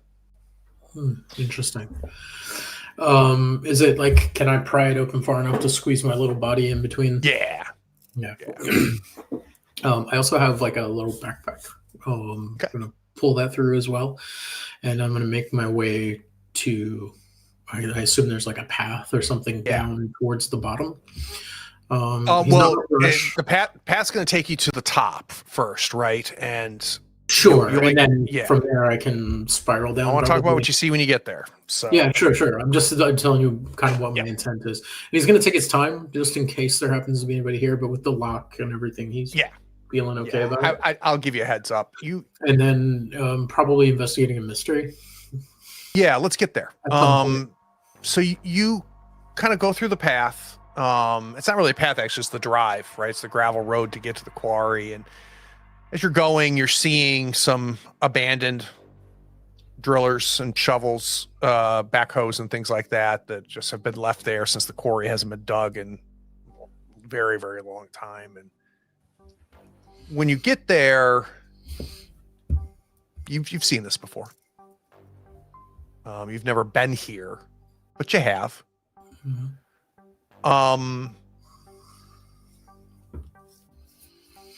Immediately you start noticing mason jars that have these candles in them. They're not lit. They were lit at some point. And when you get to the quarry itself, from one side to the other side, the diameter of kind of this circular quarry, easily 200 yards. It's big, and it's a shale quarry, so it's kind of layered down, and there's a area for the trucks to drive down. So there's a drive that kind of spirals twice there to get to the bottom, and at the very bottom is black rainwater. Difficult to tell. Based on the thing, though, it's probably pretty deep. The water level's pretty high. So let's investigate a mystery. Yeah.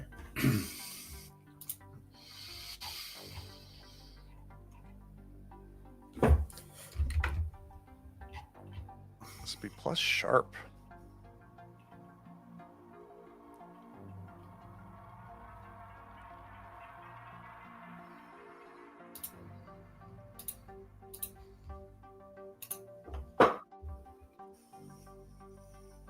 A 10 plus, hold 2.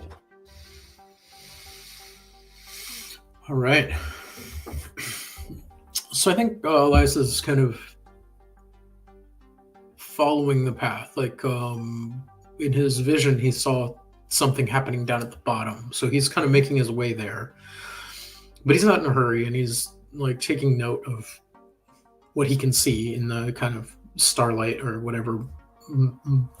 There's enough moonlight here. Moonlight it is to kind of like just see what looks maybe out of place or added, like any symbology, like the flame on the lock. Maybe there's carvings in the walls of the quarry, or painting, or something like that. So he's just kind of keeping his eyes open for those things as he goes, and just kind of keeping his mind open to whatever can kind of be absorbed. Okay. You want to ask me a question? I do. So what I want to know is what is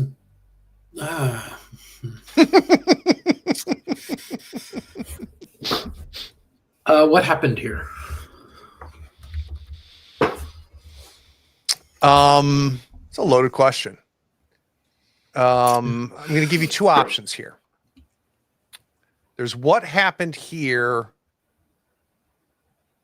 before or what's happened here recently.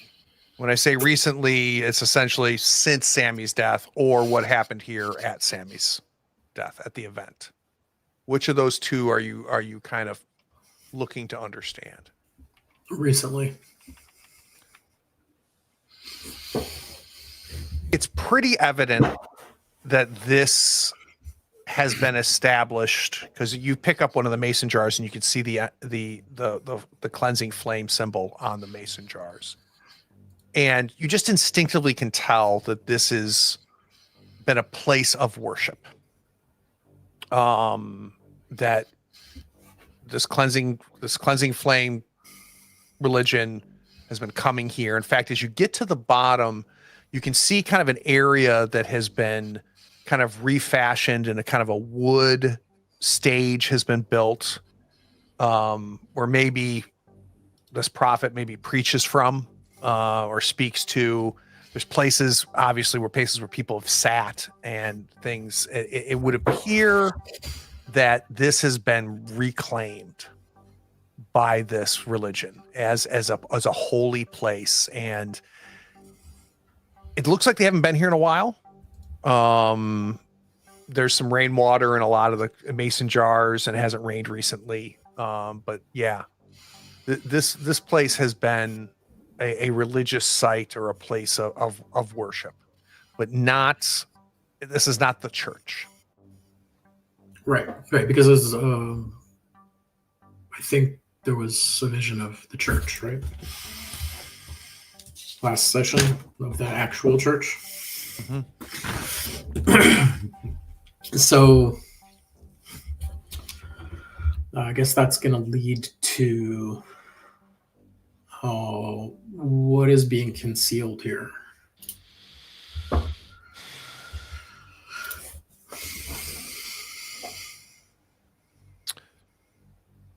Two layers. You get a sense, based on what you're looking at, what you feel, that there is an earnestness to this cleansing flame. So this cleansing flame is not a front. This really appears to be an actual belief system in a religion. What's being concealed here, though, is it's been tainted. And I think it connects to that feeling you had when you encountered the woman in the bar. It wasn't that she was evil, and it wasn't that she was trying to hurt you. She believed she was helping you. But there was a taint to it, a twist to it that she might not even have been aware of. And you feel that here too, that there is a deep, hidden, concealed presence here that is potentially maybe warping this. Right. So when you say that it's not a front, that it is a religious reality, is that carrying the connotation that without the taint that it's like fundamentally good, or just that there is as much as power? any religion could be, yeah. But I'll tell you one thing: it is if there's any type of supernatural power involved here, it's not just faith. This taint, this twisted, right. that is really the driver of what she did to you when she touched you came from this, not just from faith, though she believed it. Right, and she probably here's how I'm internalizing all this is that something is twisting this in a way that it can use all of these people's best intentions for its own ends while continuing to kind of pull the wool over their eyes. I think that's a legitimate read.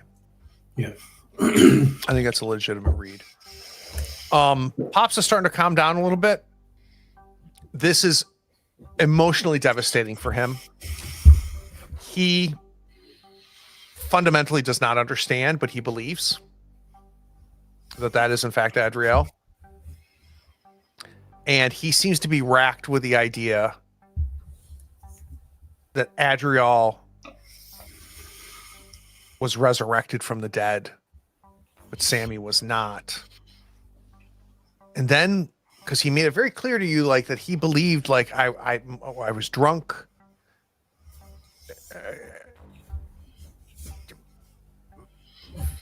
If this is possible, Van, maybe I really saw Sammy. That's what, at this point, Declan will actually pipe up. That's what we're more afraid of than the alternative. Well, but you're not afraid of Adriel? Not anymore. And Pop, keep in mind that the Sammy that you saw told you to bring me here. I think of course he did. Vision was to potentially set something up, and which concerns me. No, Van, Sammy would never hurt you. That wasn't Sammy. How do you know? You can't know that. You're right, Pops. I can't know that right now. Give me a day to investigate this and figure it out. We just got into town. I need to make sure you're safe first. You have to. I mean, why do you think I dropped everything to come here? I don't know. Listen, none of this makes sense. Listen, Pop. It's like this. We don't know for sure whether or not that was Sammy, which means, without getting your hopes up too much, it could be. But until we know, we have to assume that something untoward is happening.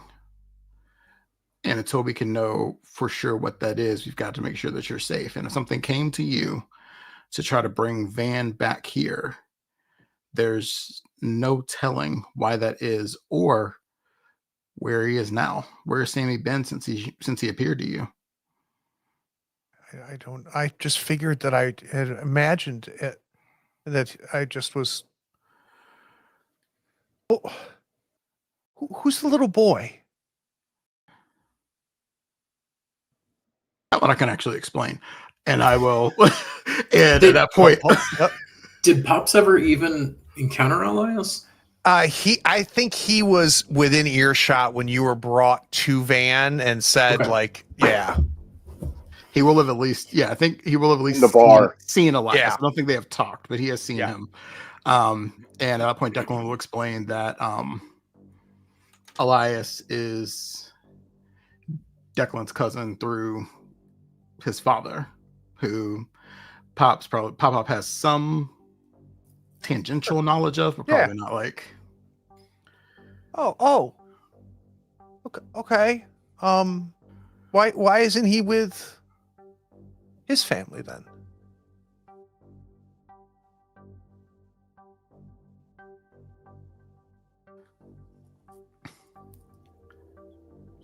I don't understand why he's with you. He's actually not here right now. Where the hell is he?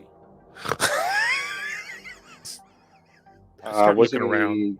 Wasn't he cleaning up in the RV?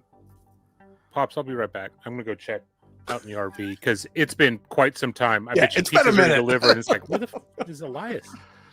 It's been a 2-mile kid bike ride. Yeah. So As Elias Van's leaving. Yep. Go ahead, Declan. and Declan will explain kind of short that because some of those same untoward things we're talking about happen with his family and he's safer with us. Declan, Yes, sir. what do the four of you do? Is he sitting down at this point? Yeah. Okay. He's I sitting will- down and he's still not real cool with Adriel. Fair enough. At the point where he asks what we do, I will kind of settle in on the floor so I'm closer to his eye level because I am way bigger than him, especially in You his are. older age, and say, okay, so it all started with, and I'll kind of like do a summary for him while we go check on Van going out to the RV, but he's like basically giving background. Perfect. So we're going to talk about the family business. We're going to talk about monster hunting, that there are things out there, and the Remingtons through history have been a protector and fighting that off. Am I summarizing that all right? And pointedly, Declan will mention nothing of the Emberfold. Understood. That's what I was headed. Yeah. What about- Dan, you get. Yep. Go ahead. What about what happened at the quarry? Well, that's the thing.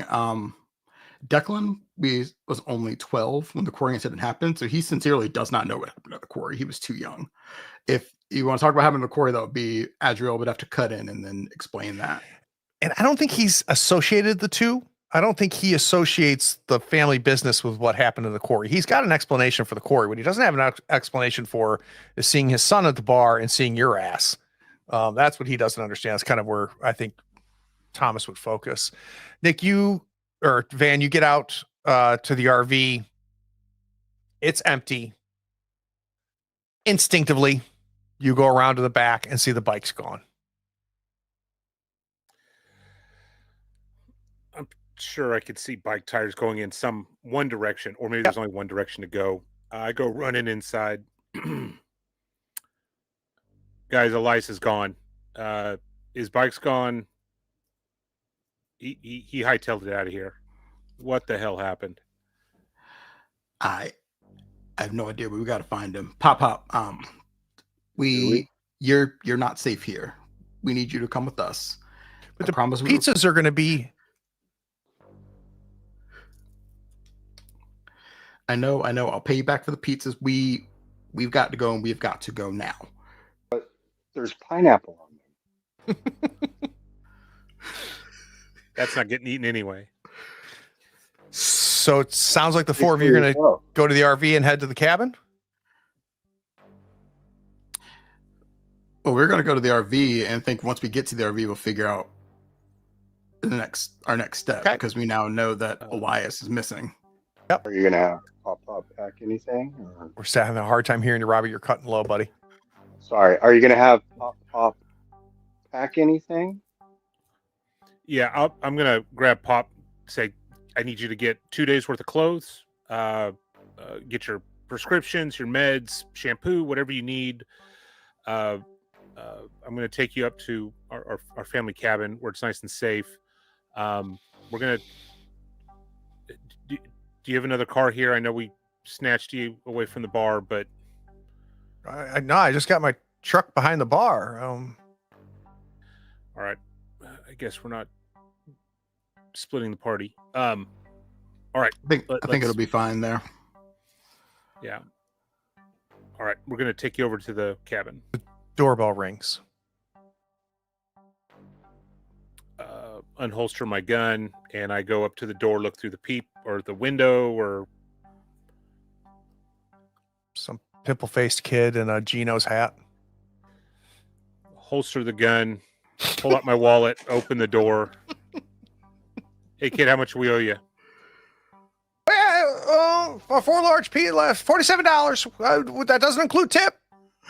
Hand him $60, and I leave the pineapple pizza with him. I said, "That's for you." And I grabbed the other, and I shut the door. I'd much rather have the. Just to, I know it doesn't fit the situation, but I did it anyway. I wanted the pineapple. So did I. It's ham and pineapple. It's a Hawaiian pizza, for crying out loud. So I'm going to use my wings to teleport to the people that All right, retcon. I take all 4 pizzas. right. I give them $60, keep the change, and I kick rock. I slam the No door. weed, no Hawaiian pizzas. I hate this family.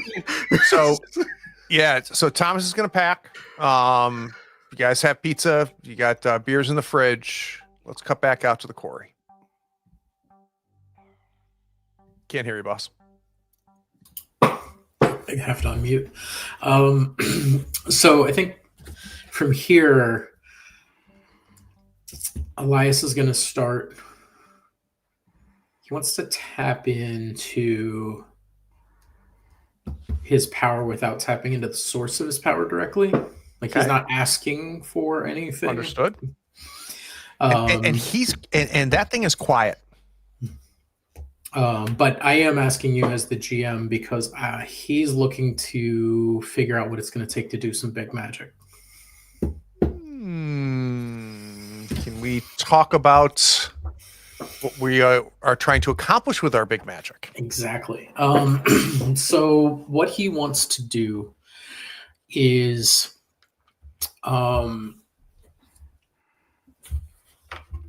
he wants basically to summon the thing in a contained way and contain it, right? Like he wants to figure out how to contain it and temporarily summon whatever the source of this power is so that he can question it. Whatever's tainting the cleansing flame. Yep. He wants to confront it.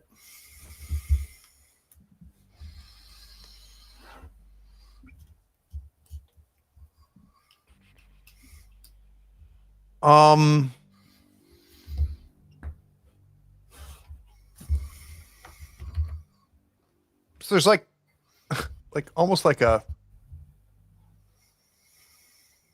magical research that kind of like for you to even know what to do, right? So there's like a preliminary reach out with like Sure. What would it take, right? So and as you're doing that, and you may or may not be being helped a little bit here,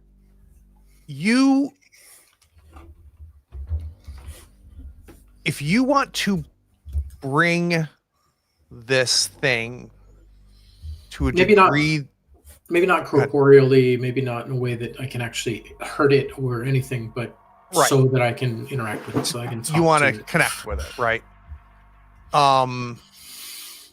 You can tell, one, it won't come voluntarily. Mhm. You are definitely going to have to try it several different ways. So there's going to be some experimentation that needs to happen. You're not going to be able to do it alone. You probably are going to need at least Adriel and Declan. You don't have that power. Sure. The last thing you get a sense of is your passenger doesn't know what it is and kind of intimates that. Doesn't like that. It doesn't know what it is. And basically makes it clear to you that means you probably don't want to know what it is. That I don't want to know because it doesn't like that it doesn't know. I think what it's trying to hint to you as, you may not want to be successful at this.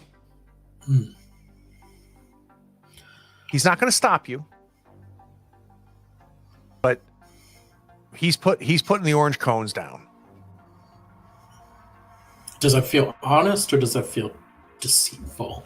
No, it feels very honest. It feels like it's not that he doesn't want me to know. It's not he's trying to hide it from you. It's a matter of preservation. He might lose part of his hold on. Yeah. Well, he might lose you. right, if he loses and I'm you, he part of loses his hold on everything. it. Yeah. Yeah. So, is that it will have a specific side effect or danger? So we definitely are going to do. It's going to take experimentation. Mhm. And it's definitely going to take a lot of people to help. Not a lot, though. It's going to take your two brothers to be here who are also have magic connections. Mhm. And then this really isn't on the list. It's a warning. And it is your passenger trying to preserve you, not because it loves you. Because it needs me. It needs you. Yep. So the suitcase in hand, the four of you make it into the RV. Where are we going? Oh, and then and then sorry, Elias please. will just make his way back, and then start riding back towards the RV. Perfect. Probably not going to get there in time, but he's on his way back. Sure. This is kind of nice. You guys live in here? Mostly.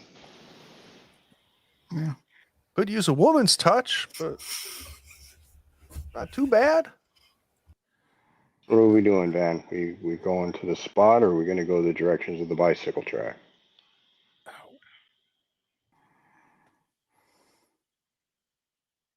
We got to get pop up to the cabin. Let's drop Adriel him off. puts it in gear and goes. Oh, couldn't hear you, Robert. What was that?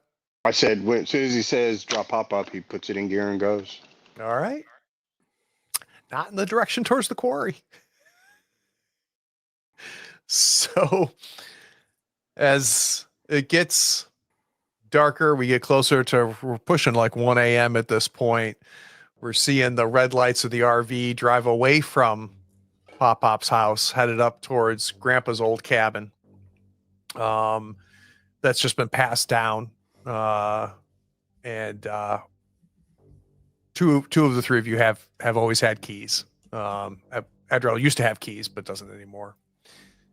And at the same time, we see Elias riding his bike back to Pop-Pop's house. Let's go to credits. Oh.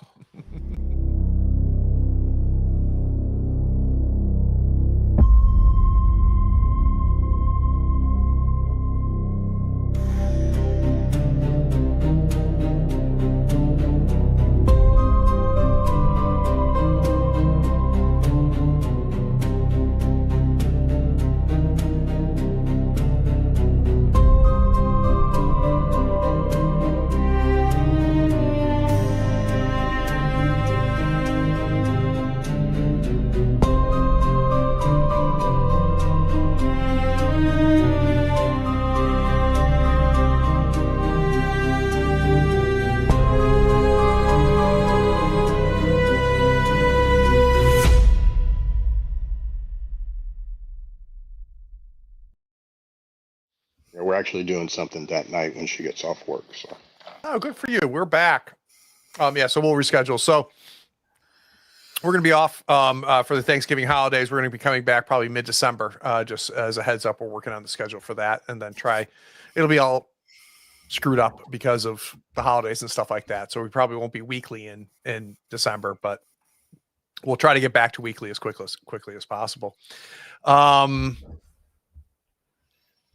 As a keeper, you think, for the week since I left you guys, like, all right, I know where we left them. I know what's going on here. Had no idea what we would end up doing. I love the fact that the dice was a player at the table today. Yeah. And I loved how all four of you reacted to it and played off of it. This was a tremendous amount of fun as a keeper to play. It was very great, and proof of do not write story as a GM or as a keeper. Just create situations, Yep. Understand who's involved, understand the world, and then just try to honestly react. Because if I had had an agenda going into today's session, it would have been shot all to hell. So I'm glad I didn't. Thoughts, stars, and wishes. Let's start with you, Robert. Wow, 2 weeks in a row. I love that you keep track. I just know because I started last week. I just remembered it was. My man's keeping score. He's got a notebook. Right. Session 1, 4, 5, and 7. Robert 12, Craig 0. No. Let's see. Thoughts. As you said, the one thing I do appreciate is that the dice can be a player at the table, because the players and the keeper can work with that and use what it is to make it a reality in the game. So, we've said this about the system before, but it's not just the system, it's the keeper and the players along with that can make that happen. Wishes. Well, my wish was granted. This isn't a 6 to 8 episode series. We're actually going to continue it. So I not only did I have a wish this time, but I have a granted wish this time. So Yeah. there we go. Next week I'll have to figure, or next time I'll figure something else out. We're in serious discussions instead of ending this after this mystery of taking maybe a short hiatus. And unfortunately, sometimes our hiatuses on the third floor goes a little bit longer than planned. But I think the 5 of us are having a really good time. So I think there's going to be a very good chance that we'll take a little bit of time off and come back, because I just don't think we're done even after this mystery. I really don't. Stars. Stars. Oh, wow, man. What worked for you? There's just so many good things. Can I give it to everybody? Well, you don't have to give it to anybody. Just tell me during the session today, like when were we cooking with gas? I think the whole session. It's just everybody kind of had their thing, that like, oh shit, or aha moment in the session. Yeah. Like Declan had his with Bingo, thank you. Was like, oh, okay, that was something. And then Derek, he had his at the end when he wanted to try to pull off this big magic, and his entity's like, hey man, that's not a good idea. And it actually, scared it. So that was kind of like, oh, okay moment. And then, Van, Nick playing Van, I just like the way he plays Van. Like he's always walking that line. And it was just, and then you reacting to all of our craziness. Like you said, you're absolutely right. Present a situation and step back. Yep. Don't try to write it. And for you to be able to react to our craziness, there you go. That's fun. Derek, thoughts, stars, and wishes. I'm just loving it. Those are my thoughts. Everything's great. I think we're really getting into that point of seeing not just the characters, but the connections between the characters, and that's just growing session by session. So it would definitely be a shame to quit after this mission or after this mystery. Because there's just so much good to be had there, I think, in those interpersonal tensions, or intercharacter tensions, I guess. Stars, I don't know. I'm kind of with Robert. I don't even know where to go. It's just there's just lots of good stuff happening in this session. It felt like one of those, like,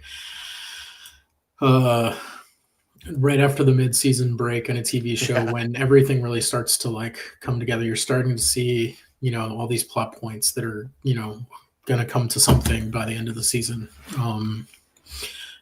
So I think that was great. And wishes, I want to keep it up. I want to see more.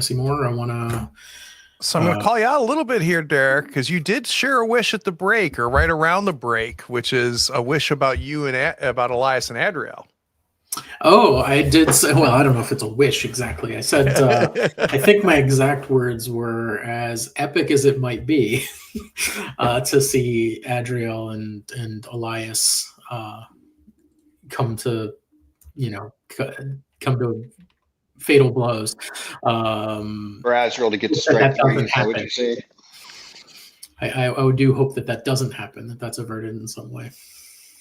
But so yeah, I guess that's my wish, is that we can play with that dramatic tension and not The tension is so good. It's just so good.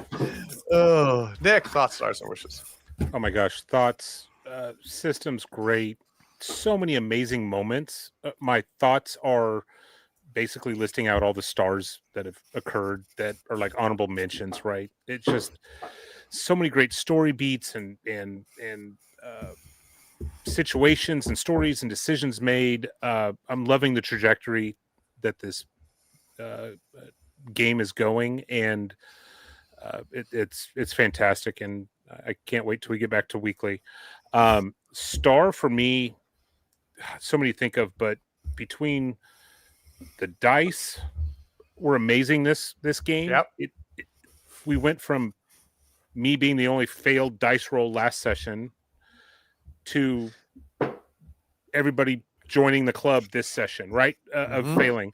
It was awesome watching all of these things just, we're going to have to deal with the consequences and the consequences. No, it even got worse and got worse. And I the other star of is watching DJ and Robert push hey, we need to tell Pop, this is cool. The time. I love that, because even as a player, I was and trying to be his Van, trying to hold tight. I had my own inner struggle, and I started feeling, I was like, shit, this is really role playing, because I was legitimately struggling to tell him. So I just loved so many moments, but those are some high level stars. Wish, I want to know more about Bingo catfishing Van. I need to know more about this as a player, and hopefully Van takes it when he finds out, if he ever does. Well, maybe if you respond with pictures quicker when she asks for it, she won't be reaching out to other members of the team. That hurts. A girl waiting so long. That hurts. Last but not least, DJ.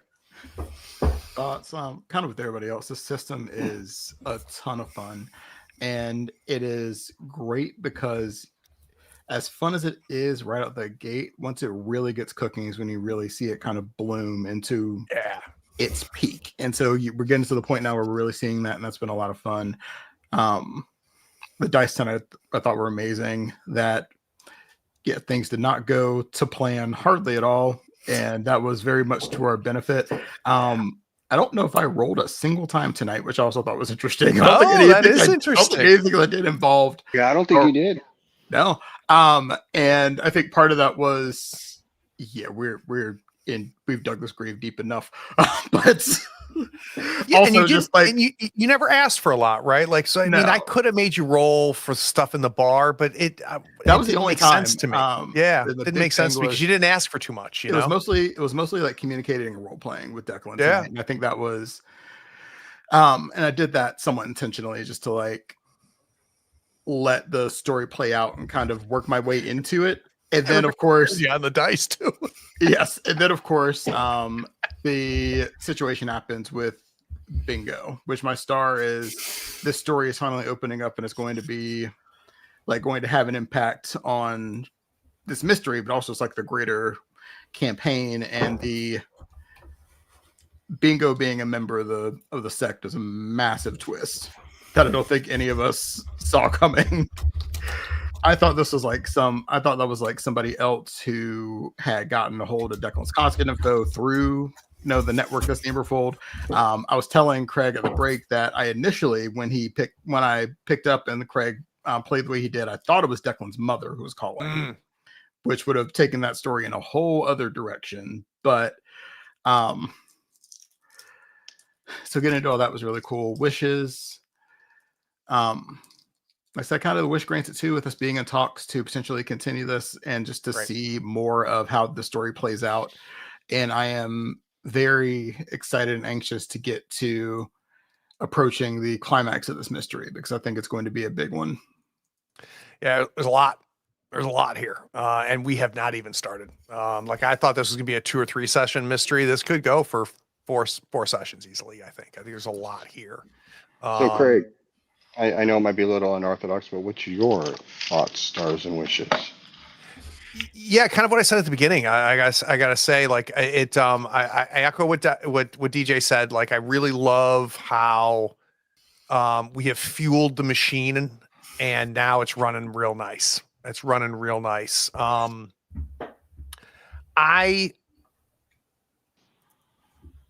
feeling the need to make this personal. And like it's important to me that Thomas matters and that you care about Thomas and that you're feeling that he's important, you know, and it's important to me that bingo's important to you guys. Like I love the fact that this isn't a hack and slash. This isn't, you know, it's called Monster of the Week, but it's a lot more than that, right? That's just the framing of it. And I'm really, really enjoying that. I enjoy a table where people are playing honest and the 4 of you are playing honest. And I really enjoy that too. I've yet to encounter a bad actor on the channel, let alone, you know, at this table, which makes this a lot of fun. Super interested to see what's next. Even though I know what's happening here, I don't know what's going to happen here, which is cool, which it makes it exciting for me. Yeah. So follow all the socials, yada, yada, so you can find out when episode 8 is going to be. Yep. End of session. Oh, yeah. Every time. All right. You're ready. Thank you. So the cue is Craig's half-assed plugs. That's when we call for end of session. All right. Did we conclude the current mystery? We did not. No. Did we save someone from certain death? No, we killed somebody. No. I killed somebody. Yeah. Okay. Say, who is we? So You got a mouse in your pocket there? did we thanks, Brian. Did we learn something new and important about the world? I think so. I think in the quarry we did. Yeah. Mm-hmm. Yep. So that's a mark. And then we definitely learned something new about a hunter when we saw Elias cold kill somebody in the alleyway. Yeah, I would venture to say that may have been the only time anybody's seen something like that. I think so. Not saying it's never happened, but it's the only time they've seen it. Yeah. I think there's still questions that need to be asked of Elias that have not been asked yet. Watching him slide that knife, Declan, into that, by all arguments, Right, an innocent person. Yeah, He's a monster. Don't we kill monsters? That's what we do. I think we also, and we've already gotten the point for this, but I think we also learned quite a bit, not about Declan, but about Bingo, learning that as on a meta narrative, learning that Bingo is a part of the Emberfold is huge. Yep. I agree. Yeah, that counts for, I think, both of those things. So yeah, definitely an experience point for end of session for everybody. Real quick, let's look at the Remington's question.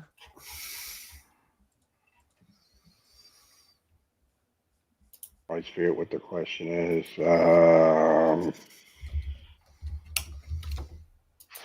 I'm looking for it. At the end of each session, asked, did we talk about or potentially not talk about something that was troubling a team member?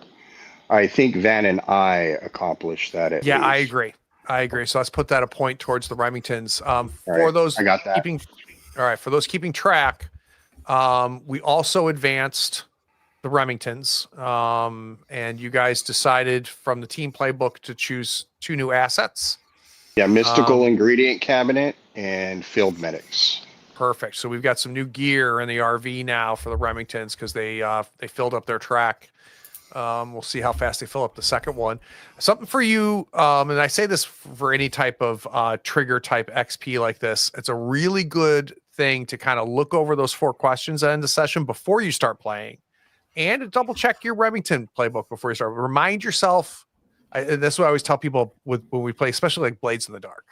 Like in Blades in the Dark, read that stuff before you start playing, because there's a reason it's there, right? There's a reason that the game designer put those as triggers for advancement. That's because the game designer wants you to do that and wants you to push towards that. So let's not, don't you play for the game, not against it. Should we announce if we leveled up and what we took? That's where I was headed next. Yeah. So I know Adriel leveled up Robert. So what did you take? I took +1 cool. Very nice. And it sounds like Elias may have. Elias leveled up, took, got an experience, and I took a move from another playbook. Ooh. It's called Contrary. It's from the Flake, and it says, when you seek out and receive someone's honest advice on the best course of action for you, and then do something else instead, mark experience. If you do exactly the opposite of their advice, you also take +1 ongoing on any moves you make pursuing that course. That is going to be interesting. You know how to do that in the sheet, how to choose some from another playbook on the Roll20? I just saw there was a little box I just typed the name of it in the box. So I'll sort it out. You can do it so you can actually have the move written out. There's a thing you could click to show other moves. Yeah, all right, I'll play with it. I'll get it. Play with it. You can select it there. How close is Van and Declan? Where are we on our tracks? I'm on 3. I'm at 1. I just leveled up during the last session. All right, perfect. All right, love you guys, Mina. Bye, guys. Take care, y'all.